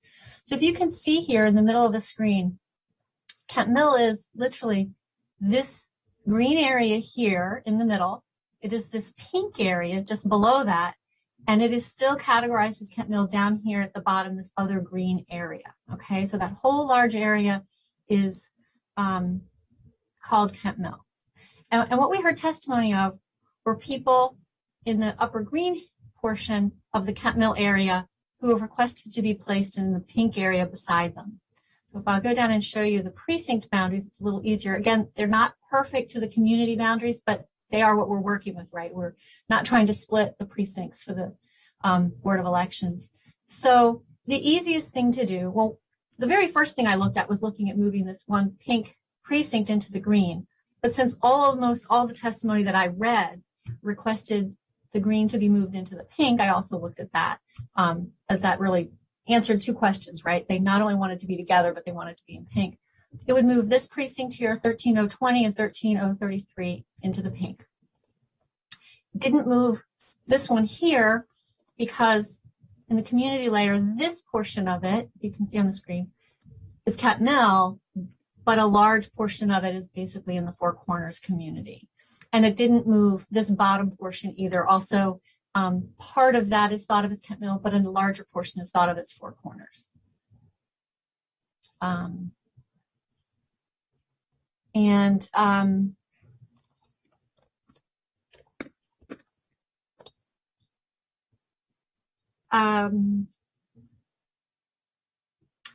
If this were the only move you were making, you could do that. If you were looking at the map and saying, we really think that one of the highest priorities is the community of Kent Mill. They've weighed in. They want to be together. These two precincts could go into the pink. It would change the populations, but you would still meet the Voting Rights Act. Thank you. I appreciate that very much. I am cognizant of the work that the Redistricting Commission put into proposing this map and how fragile it would be for a lot of changes to be made. Obviously, if the council were to consider this particular one to consolidate, given the fact that you have this very well-established Orthodox Jewish community there, that would be something that I would obviously support. However, I also want to be mindful of how this process is going to play out, because if we began to make a lot of other changes, it literally means starting from scratch. That obviously we don't have the luxury of time, nor do we have the same exact ability to engage in a process that the Redistricting Commission engaged in with the different data points and everything like that. So I guess what I'm saying is, if the council were to make this consideration, given the fact that this is obviously a community that has those shared interests, given the religious nature and all of the nuances and priorities that go with that, I think it would be a simple fix, but it's going to have to be done, I think, within the scope of the entire exercise. And I would not want to blow up the entire map because I think we would be in a very difficult situation, especially for those folks who are waiting to see what district they're going to be in to run. And we will not be able to get it done in time, I think, for there to be appropriate leeway. So just wanted to mention that. But I do want to say that I am mindful of what it means for that particular community. Thank you. Right. I'm just saying, I second that. I'd very much like to keep Kent Mill in the same district. And when I spoke to he's the vice chair of the Redistricting Commission, he thought it was relatively simple and easy to do. It's done for what that's worth. Councilmember, It did say that publicly during the presentation to the council, yeah. Council Vice President Albornoz. Thank you, Mr. President. And at 5 o'clock or so, I've got to switch to phone because I got to go pick up my son. But just let me make a couple of general comments, and then I have a couple of specific comments. The general comments are, as we've all publicly acknowledged the incredible work of the Redistricting Commission. We've done that publicly several times now. We can't ever do it enough. The work that they did under these circumstances with the moving goalposts at the federal level, the noise in the middle of a pandemic. I mean, it really is extraordinary. And I want to remind everyone that we were intentional in ensuring geographic diversity, demographic diversity, political diversity on this particular commission. And I think with all those things being taken into account, it really is extraordinary the way that they were able to devise a map that I thought came as close as anybody could possibly reasonably expect to having something that's even and equal in a variety of different ways. So to my friends in North Bethesda, who I have had many passionate conversations with, I just want to remind everyone and everyone who has weighed in that each of these districts now represent, there's 20% fewer people that each of these council members are going to be representing moving forward. And I have been blown away by my district colleagues in particular and their staff for the manner in which they have engaged and provided very strong constituent services. And now I think this puts us in a better opportunity to provide even better constituent services moving forward. And I think it's important for us not to lose sight of that. And North Bethesda right now currently shares a district with Poolesville, which obviously is not a community that you would think has a lot in common with its current district. So while I understand the passion and interest in staying on the 355 corridor, which certainly makes sense, I also just want to acknowledge, that it's impossible at this point with the number of people that would have to be shifted for us to make that sort of a dramatic change and not have to basically start all over again. And it would be unconscionable for us to not vote on this before the December recess so that we can ensure that the democratic process takes its course. I now live in this new Bowtie district, and so do 3 of my colleagues, by the way, who are at large. And so this is a district, as with all of them, that will, I'm sure, be ably represented by a new district council member.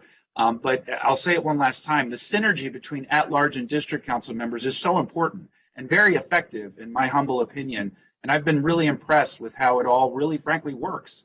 And so I'm really looking forward to working with colleagues on this next council.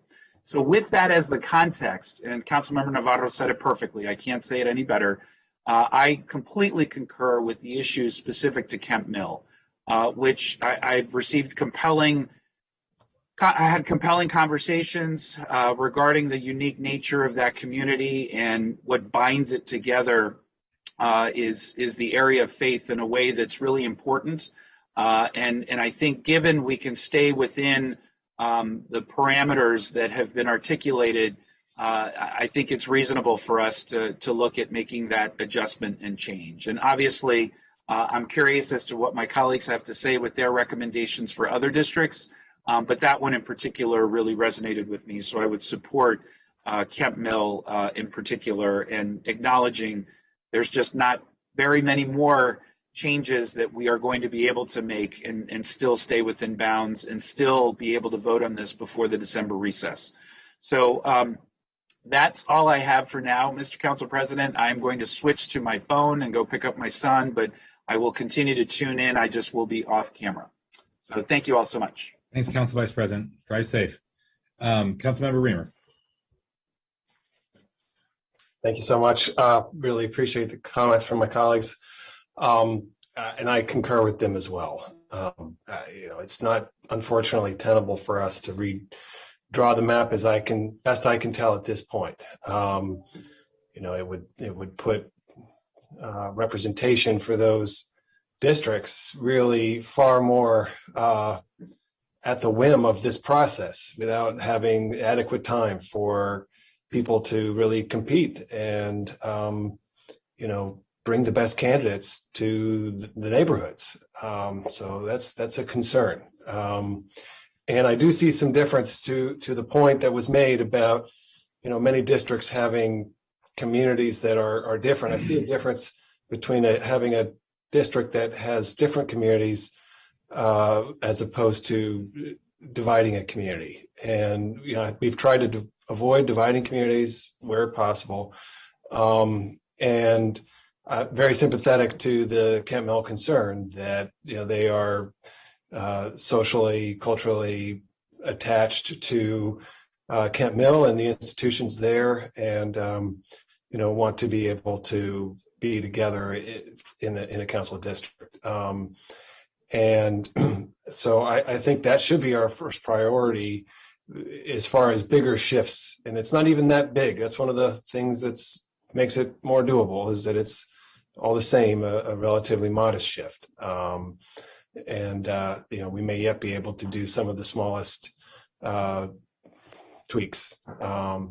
If I thought there was a way to redraw this and not just, find that there were other communities that were just as mad with that outcome, I would say let's try. But I certainly think that if we were to do that, we'd end up right back here, trying to figure out what to do about other problems. So it's a tough situation, but again, I think that there are several of these that we ought to be able to resolve. I just there was one comment that was made about the new district that might blend Silver Spring and White Flint, which is that there's actually areas that have a lot in common. They're both really exciting, dynamic, urbanized areas that attract young people that people come to from all over the county. They're like destination districts that are, on the rise and have been really made spectacular in recent years. And I just hope that if we're not able to change that, that what we find out over time is that commonality is one that, is beneficial, and that district really helps to kind of be a lead for the urbanizing future and economic development of the county. I say that with consolation to, if this does change, Councilmember Friedson has just been an absolutely fantastic representative of that district and of that area. And White Flint has been so lucky for his real focus and leadership there. And it would be hard for White Flint to not be represented by Andrew Friedson, quite honestly. But I hope that the new representation will be just as great. And if that's where it ends up. Now, if we can fix that too, we should. But it's going to be hard. So those are my comments. Thank you. Thank you, Councilmember Katz. Thank you very much, Mr. President. I agree with much of what my colleagues have said.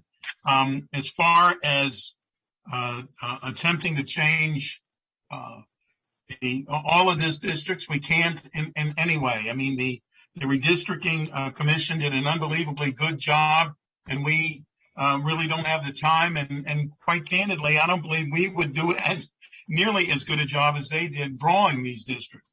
Having said that, I do believe that we should, if possible, keep Kemp Mill as one district. I think that that's a very reasonable thing to do because it's community. And I also believe, and it's number 6 that Ms. Dunn mentioned, on the Willows of Potomac and Treville Gardens, there is a division of the community there. I think it involves less than 500 people in a precinct, and it would only mean moving the one precinct from District 3 into with the rest of the community to District 2, I believe it is. And candidly, I'd like to represent the entire area, but that's just not the way it can work. So at that point, I do believe we should consider keeping that community whole in one district, just like we should do it for Kemp Mill. Thank you very much, Mr. President. Thank you. Councilmember Rice. Well, thank you very much, Mr. President. And I agree with what all of my colleagues have said up to this point. I did just want to bring up the Aurora Hills Cedar Grove issue because it is really important. As we talk about keeping our communities whole, over at Hazen Wells Park, which this county has invested significant resources in to be the placemaking spot for the Clarksburg area, would actually be in a different district. And it really doesn't make a lot of sense based on all the work that we've put in to really bring Clarksburg to this finality in terms of its wholeness, to then separate it by these 2 precinct lines. And so I really just want to thank Ms. Dunn for all of her great work. Of course, the commission looked at this, but I think that taking this next step and really ensuring that Clarksburg remain whole is something that is incredibly important. Again, it is one of the fastest growing spots in our county. It is one in which we've invested a lot of resources in terms of bringing it to the level of parity, along with many of the other areas throughout the county. And so I support us moving forward with ensuring that these 2 precincts remain as a part of District 2 in the new map. And so I hope that just as we are looking at keeping some of the other communities whole, we can do the same thing when it comes to Clarksburg. I know that it's incredibly important for our Clarksburg residents. It's an important message to the Up County. And so I look forward to working with my colleagues and with staff to make sure that that happens. Thank you. Councilmember Glass. Thank you, Mr. President. I too appreciate and associate myself with all the comments that have been made. It seems that the Kemp Mill is the easiest situation to sort out without too much movement of the maps. And as I had a print out the maps in front of me to take a look at them, because Ms. Dunn, you did an excellent job trying to make sense of this puzzle. And for anybody who is interested in this, and we know that there's a lot of people across the county who are interested in this, I encourage you to go to the council website and look at this fantastic packet that lays it all out. And another area that I know all of us are very interested in trying to find some solution to is Durwood. But as the packet notes, as Ms. Dunn notes, there are multiple complications there, and one of them is that 5% rule, which affects some other areas as well. And I don't recall, maybe 2 weeks ago or so, when we had the full commission here talking about their map.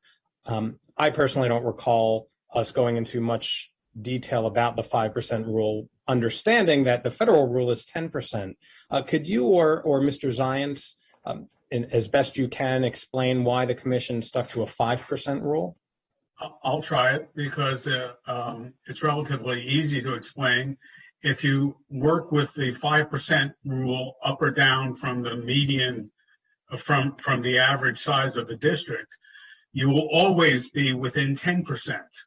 So if one district is 5% up and another is 5% low, you'll still be okay within 10%.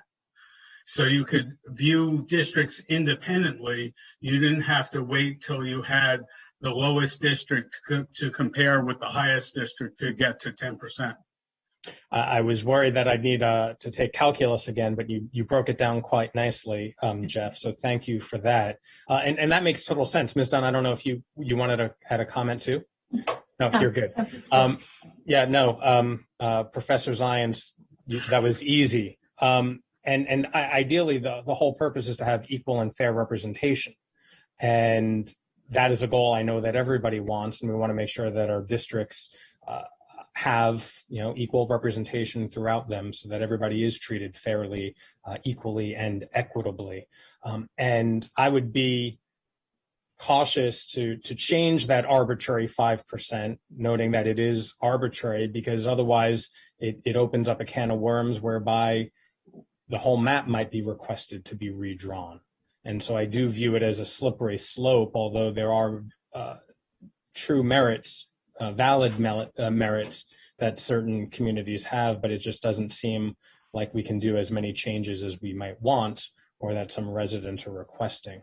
And again, I would urge everybody to look at this packet so that they could understand the real implications of what might seem like a simple precinct change or 2 precincts changed, but the puzzle that would then require us to try and put back together. I appreciate all this work. We'll see what we can do. I would support the Kemp Mill. And if there are any other easy fixes that I overlooked here, I would be open to those easy fixes as well. So thank you, Ms. Dunn, Mr. Zients, and again, my appreciation to the 11-member bipartisan, nonpartisan commission that did this work over many months. So thank you, Mr. President. Thank you, Councilmember Friedson. Thank you. I would note it was a multi-partisan commission, since it wasn't bipartisan. I know sometimes we only think of 2 parties, but actually there's representation of multiple parties and those who don't affiliate with a party. So let me start with that, reiterate my appreciation for the commission. Is a very difficult task for the commission to be working under. I think broadly did a really good job and deserve a tremendous amount of credit, and just appreciate that we have so many people who are willing to work so hard and do so much on behalf of the county. And so I just wanted to note that. I also appreciate staff who has been working tirelessly. The redistricting effort was not the only issue that the staff has been working on. 1 or 2 somewhat controversial issues that staff has been working on. Ms. Dunn in particular has taken on a fairly challenging portfolio here in the past several months. And so I just wanted to appreciate how hard you've worked and how responsive you've been. And of course, I think Professor Zients is an appropriate term, and we always appreciate any reason for us to have your intelligence and your wit and your significant breadth of experience in serving the community and working with us. So I appreciate that. Just a few comments. I think colleagues know how I feel about this whole process. I am disappointed and devastated that District 1 is losing any part of it. And I think I'd be remiss if I didn't say that. And all things being equal, if there was an appetite to address the broader North Bethesda issues among colleagues, I would be very interested in doing that and continue to be interested in doing that. Clearly, that is not the will of where the body is, which I respect and understand how challenging it would be to make dramatic changes in North Bethesda representing 40 or 50,000 people would be no easy task. We largely have to start this process from the beginning. And so I understand that, I appreciate that, I respect it, and I just wanted to note that, but I'd be remiss if I didn't mention that I share many of the concerns and frustrations that have been voiced by those who I have been so lucky to be able to represent for the past 3 years. I share, though I don't represent the community, I have deep ties within the community, worked very hard extracurricularly and prior to being a member of the county council. I have worked closely with Councilmember Navarro on a few issues, in fact, in Kent Mill and know that area extremely well. And I do believe that our primary objective, and I think frankly the primary objective of the Redistricting Commission, was to keep communities of interest intact. And I think they were operating, frankly, with a planning department community map, which, while good, was not perfect and anywhere near perfect. And I think we have to reflect that. And we aren't rejecting the map or the work of the commission by refining based on our intimate knowledge of some of these communities, and more importantly, based on the understanding of actual community members who have shared their concerns. Kent Mill is certainly an example of that. I feel very strongly that that community should be kept together and want to work with colleagues to ensure that. Similarly, I have proposed a number of what I would consider to be refinements, largely west of 270 and south of the spur. One of them, the Potomac-based issues, are almost the exact same issue as Kent Mill, just a much smaller community, but the Orthodox community in Potomac, where Beth Shalom and Chabad and Young Israel and a number of the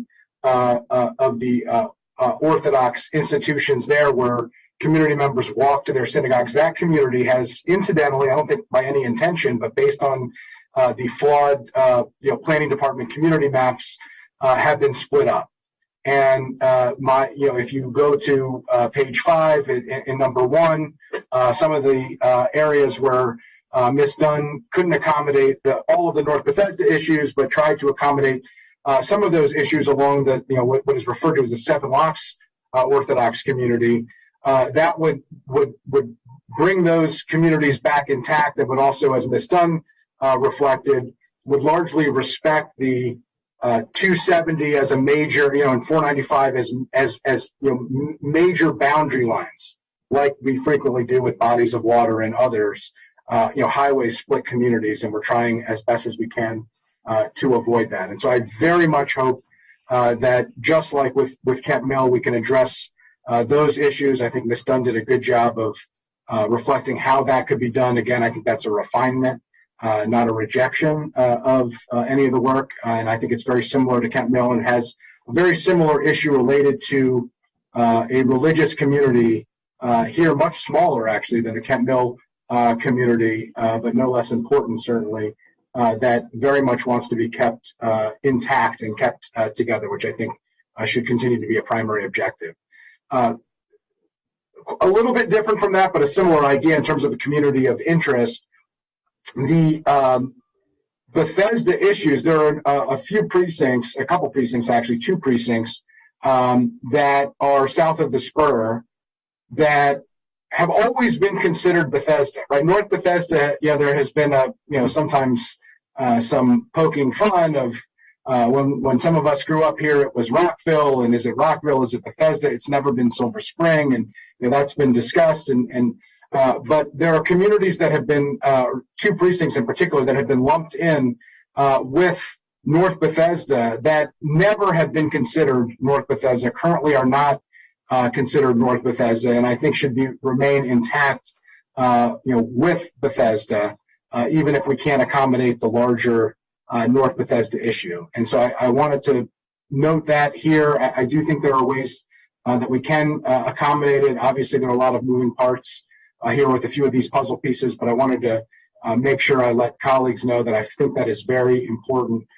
those 2 issues. And, obviously we'll have to make some adjustments here, and we'll have to see how the Kent Mill change relates to the Seven Oaks Corridor change, relates to the Bethesda change, and, potentially Derwood and others. And, I think that, we really need to make a concerted effort, unless there is a overwhelming justification not to split communities up. And I think there's been a great amount of effort to do that. I think there's some refinement that needs to happen in order to respect that before we approve the final map. And I think that we absolutely need to do that. And I'm happy to work with colleagues in order to make sure that we can come up with a map, a final map with final boundaries that meets all of the legal qualifications. I also glad Councilmember Glass noted the 5% guideline, as I would refer to it, since it's not really a rule, it's a guideline. And it was a perfectly important and understandable guideline, as Professor Zients noted. When you're making hundreds and hundreds of tweaks and changes to a map, to not have a guideline to work off of would make it virtually impossible to do that. We're past that point now. We are now in the refinement stage. If we are accepting this map largely as it was proposed to us, with modest refinements to try to keep communities together, there is no compelling public reason to stick so firmly to that 5% guideline if it will allow us to keep communities together. So long as the 10% requirement under federal law is not in any way jeopardized. So I just wanted to note that to colleagues as well. I do not believe, while I appreciate why the commission did that, I think it was critical to their work. It would have been very difficult for them to come up with a map in the absence of that guideline, and probably would have driven staff even crazier than they probably were driven to try to follow all of the different tweaks and changes to these maps. I don't believe it's something that we need to adhere specifically to if there is other more important issues related to keeping communities together. So I'm hopeful that we can make those changes as well. So with that, appreciate everybody's work here, appreciate all of the feedback, and hope that we can make some of these refinements and come up with what will ultimately be a consensus map, even if it's not a perfect map that addresses every community member's concerns, many of which, frankly, I share and certainly empathize with.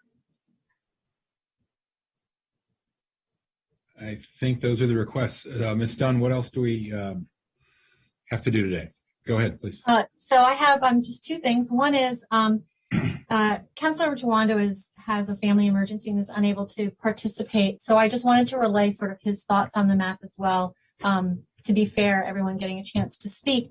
Councilmember Tawando had written really about the Four Corners and the Hillendale area. So that Northwest Park / Oakview is a neighborhood, as I explained earlier, that had been split because the voting precinct line goes through that community, and a portion of it went to District 5, a portion of it went to District 4. And then for the Four Corners piece, there are 2 precincts that are just outside the Beltway. They're north of the Beltway, but he's received correspondence from community members who feel that community, because of its relationship to Blair High School, which is inside the Beltway, the area around that area feels as if those precincts, which are currently in District 5, should go to District 4.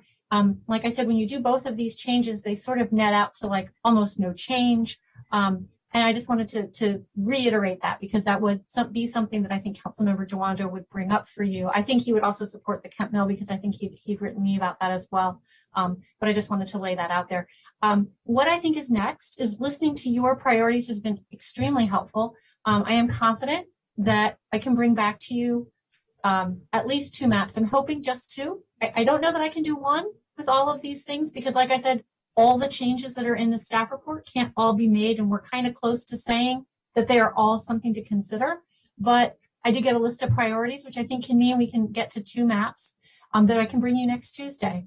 I could get that staff report done in another day, and it'll lay out for you sort of maybe hopefully what will end up being your consensus map of the 2 maps. Is that agreeable to the council? Sounds great to me. We're getting a lot of thumbs up and nods. Okay, Very great. good, Ms. Dunn. You've pulled it off. This is a very, very difficult task, but we really appreciate it. All right, if there's no other comments, I think that dispenses with item 22, and we can move on to item 23. Thank you, Ms. Dunn.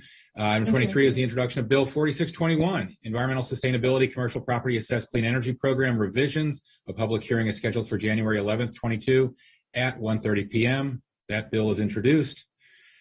Item 24 is the call of bills for final reading. Item 24 is the final reading of Bill 521, Agricultural Land Preservation Solar Collection System, dedication of personal property tax revenue. The GO and Fed Committee recommends approval.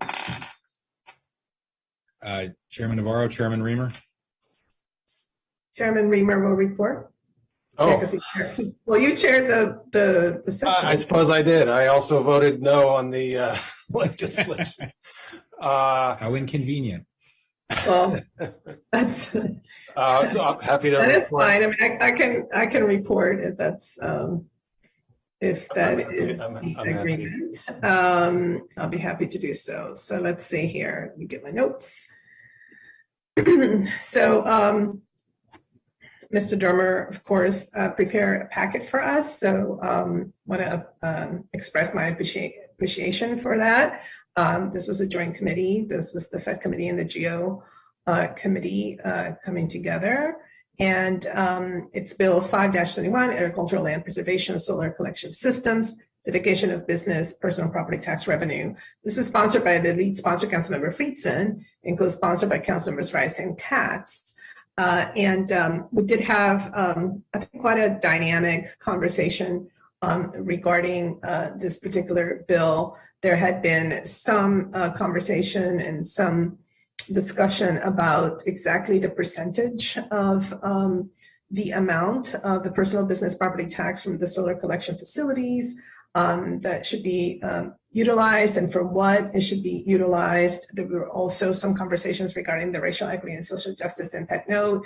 The majority of the committee felt that, you know, it's unclear how much revenue it's going to be garnered from this particular designation, and that perhaps there would be other mechanisms that we should explore to promote the support of minority, people of color who may want to pretty much work in the agricultural field in ways that we can incentivize that type of not just opportunity, but also ownership. And so there was a lot of discussion about that, but in the end, the conclusion was that this was not the mechanism necessarily, and that the council has the discretion to look into other sources of funding.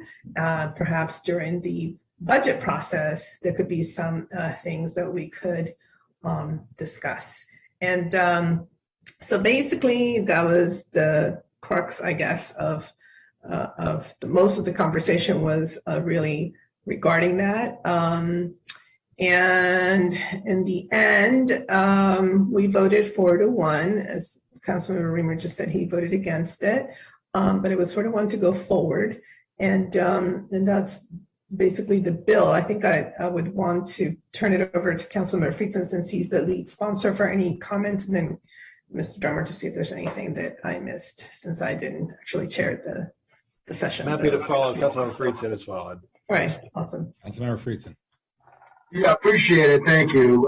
The bill essentially will take the personal property tax proceeds from solar arrays in the agricultural reserve and dedicate it to agricultural land preservation, a fund that is diminishing. It's getting close to being diminished, and it's a larger issue that we're going to have to figure out in order to have agricultural easements, which is the primary tool that the Office of Agriculture uses.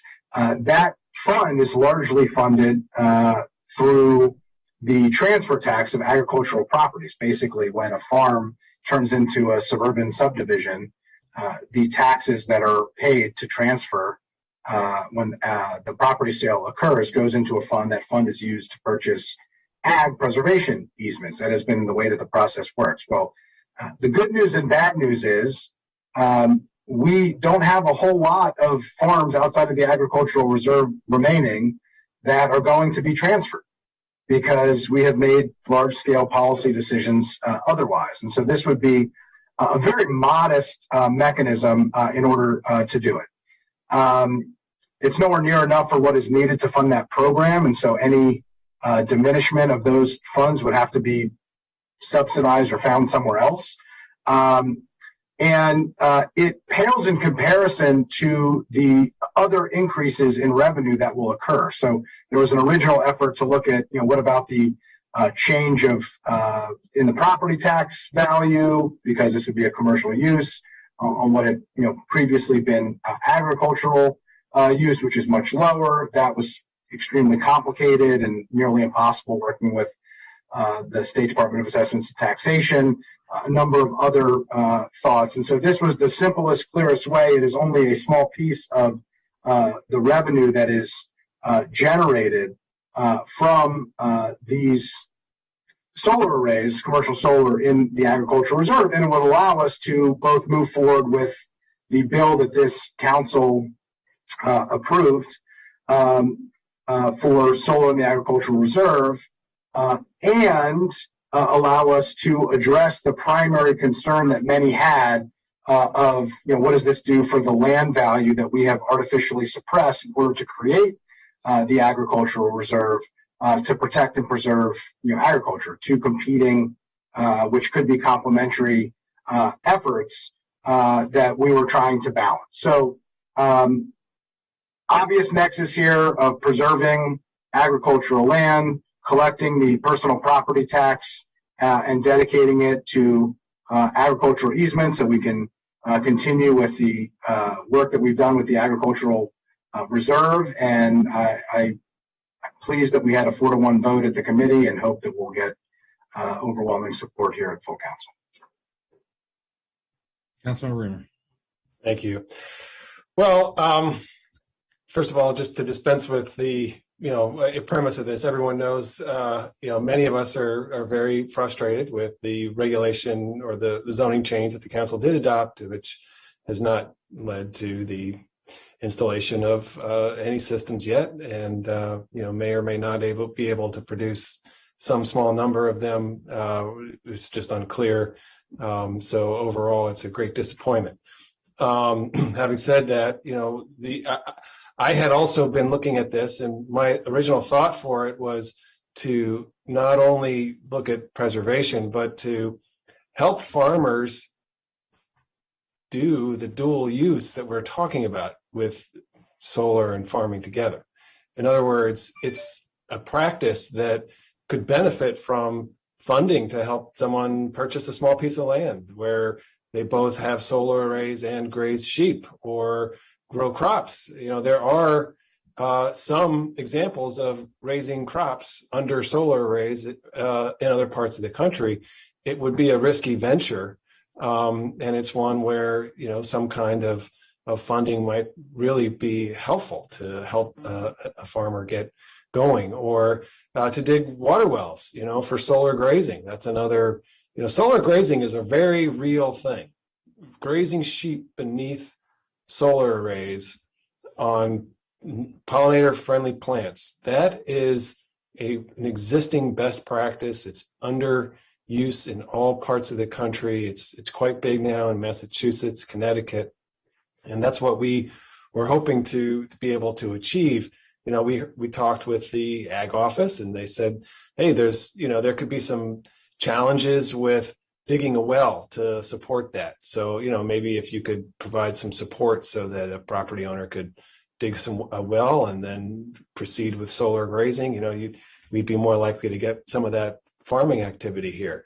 So that was my hope, was that we would devote funding from this to ensure that it would actually be able to happen.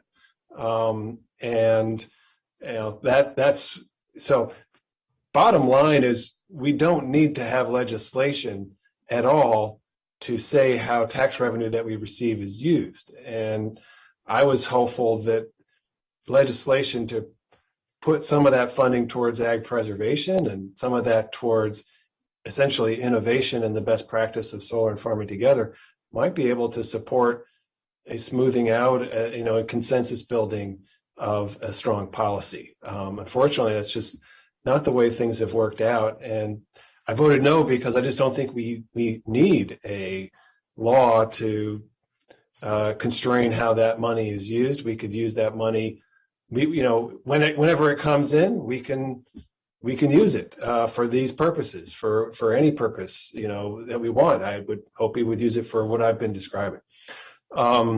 So that's why, I voted no. I thought the bill was a valuable part of a consensus building process, but it was, it just hasn't been the way it's worked out.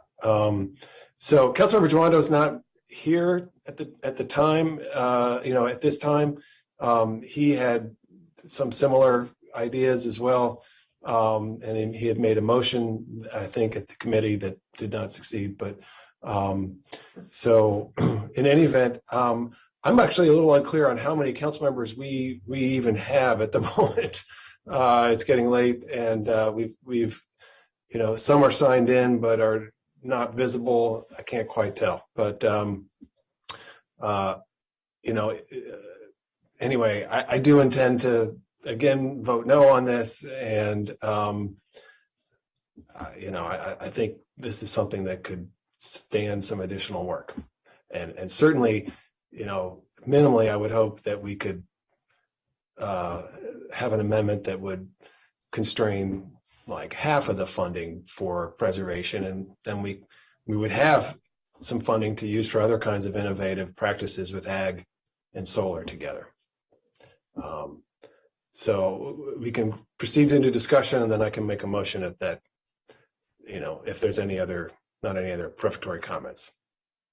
Looks like we have 6 council members present, and there was a joint committee that made a decision, which was 4-1. Actually, Councilmember Joando voted for the bill in the end. So I'm not really sure what else is there to do other than take a vote on. There are actually 7. There's 7.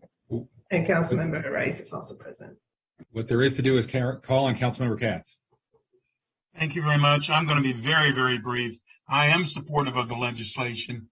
And I do think it should be noted, though I don't know where it is in the process, that at the Montgomery County Fair this year, in public, one of the speakers at the podium said that 2 farms were looking at and were far along in the process for solar on their agriculturally zoned land, and then I went over and talked to someone there, and they said that they were also looking at it. So there's a good possibility that there could be 3 different farms that are going to have the community solar on their property. So I am supportive of this legislation. I think that it is the right step to take, and that I am more than happy to vote.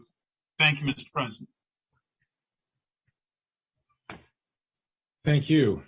Okay. Any other discussion? Okay, there's a joint committee recommendation before us. All those in favor of the joint committee recommendation, please raise your hand. Oh, I'm sorry, we need a roll call. Roll call, sorry. Please, Madam Clerk, could you please call the roll? Mr. Glass? Yes. Mr. Glass votes yes. Mr. Jawando is absent. Yes. Mr. Reamer. No. Mr. Reamer votes no. Ms. Navarro. Yes. Ms. Navarro votes yes. Mr. Rice. Yes. Mr. Rice votes yes. Mr. Friedson. Yes. Mr. Friedson votes yes. Mr. Katz. Yes. Mr. Katz votes yes. Mr. Albornoz. Yes. Mr. Albornoz votes yes. Mr. Hucker. Yes. Mr. Hucker votes yes.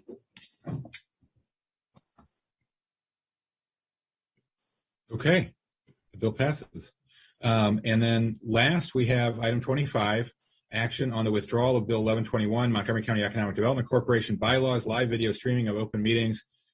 Is there a motion to withdraw Bill 1121? Must be made by Councilmember Glass. Yes. Councilmember Glass. Thank you very much. I know the hour is late, so I'll be quick. As council members, we introduce legislation to promote positive change, and sometimes change occurs without the passage of legislation, and that is the good situation in which we find ourselves right now. Earlier this year, residents and advocacy organizations shared with me their interest in watching the online meetings of the Montgomery County Economic Development Corporation, and constituents were having difficulty gaining access to those public meetings, which is why on March 2nd, I introduced Bill 1121 that would have required MCEDC to live stream the archives, live stream and archive the organization's open meetings. And I want to thank council members who co-sponsored that legislation, Council President Hucker, Vice President Albornoz, and council members Jawando, Katz, Navarro, and Rice. Since the bill was introduced, I've engaged in months-long conversations with MCEDC's leadership, and I'm pleased to share that they have proactively changed their operating procedures to provide easier access to their live streaming and putting it on their public agenda, the link to it, so that everybody can follow the important discussions that they are making and talking about regarding the taxpayer dollars that help fund that organization. And I'm pleased that MCEDC's decision to live stream and record their meetings is taking place, and they are already doing that. And this new protocol will allow individuals interested in the county's economic strategic plan to engage in all the public discussions and to follow our public investments for themselves. And I appreciate the collaboration with MCED's leadership to get us where we are, especially President and CEO Ben Wu, COO Bill Tompkins, Board Chair Robbie Brewer, and Vice Chair Kevin Beverly for their work on the board at MCEDC and our joint collaboration to get to this point. And at this point, I would like to move the withdrawal of Bill 1121 from the council's docket. Second. Okay, Councilmember Glass has moved. Councilmember Katz has seconded. Madam Clerk, please call the roll. Mr. Glass. Yes. Mr. Glass votes yes. Mr. Jawando is absent. Mr. Reamer. Yes. Mr. Reamer votes yes. Ms. Navarro. Yes. Ms. Navarro votes yes. Mr. Rice. Yes. Mr. Rice votes yes. Mr. Friedson. Yes. Mr. Friedson votes yes. Mr. Katz. Yes. Mr. Katz votes yes. Mr. Albornoz. Yes. Mr. Albornoz votes yes. Mr. Hucker. Yes. Mr. Hucker votes yes. Looks like the bill passes, is withdrawn correctly. Okay, and now we can be adjourned until. Mr. President? Yes. Mr. President? Oh, I'm sorry. So I'm sorry, Madam Clerk. She's been trying to get my attention through a lot of debates here. We need to announce that item 4P on the consent calendar was mistakenly added as an action item instead of an introduction, and we need to vote for its introduction. May I get a motion, please? So moved. Second. Councilmember Friedson moves. Councilmember Novato seconds. All those in favor of introducing item 4P on the consent agenda, please raise your hand. Aye. Aye. That is overwhelmingly groundswell support for item 4P. Mr. President, Councilmember Rice. just wanted to make sure that I was recorded in the affirmative for the consent calendar for today. I want to make sure because I think there are a couple of us who chimed in at the same time. So just wanted to make sure that that's heard. All those in favor of Councilmember Rice being in favor of the consent calendar, raise your hand. Okay, we'll allow it. All right, everybody. Thank you so much. Take a nap. We'll see you at 7. Bye. From August 30th, 2021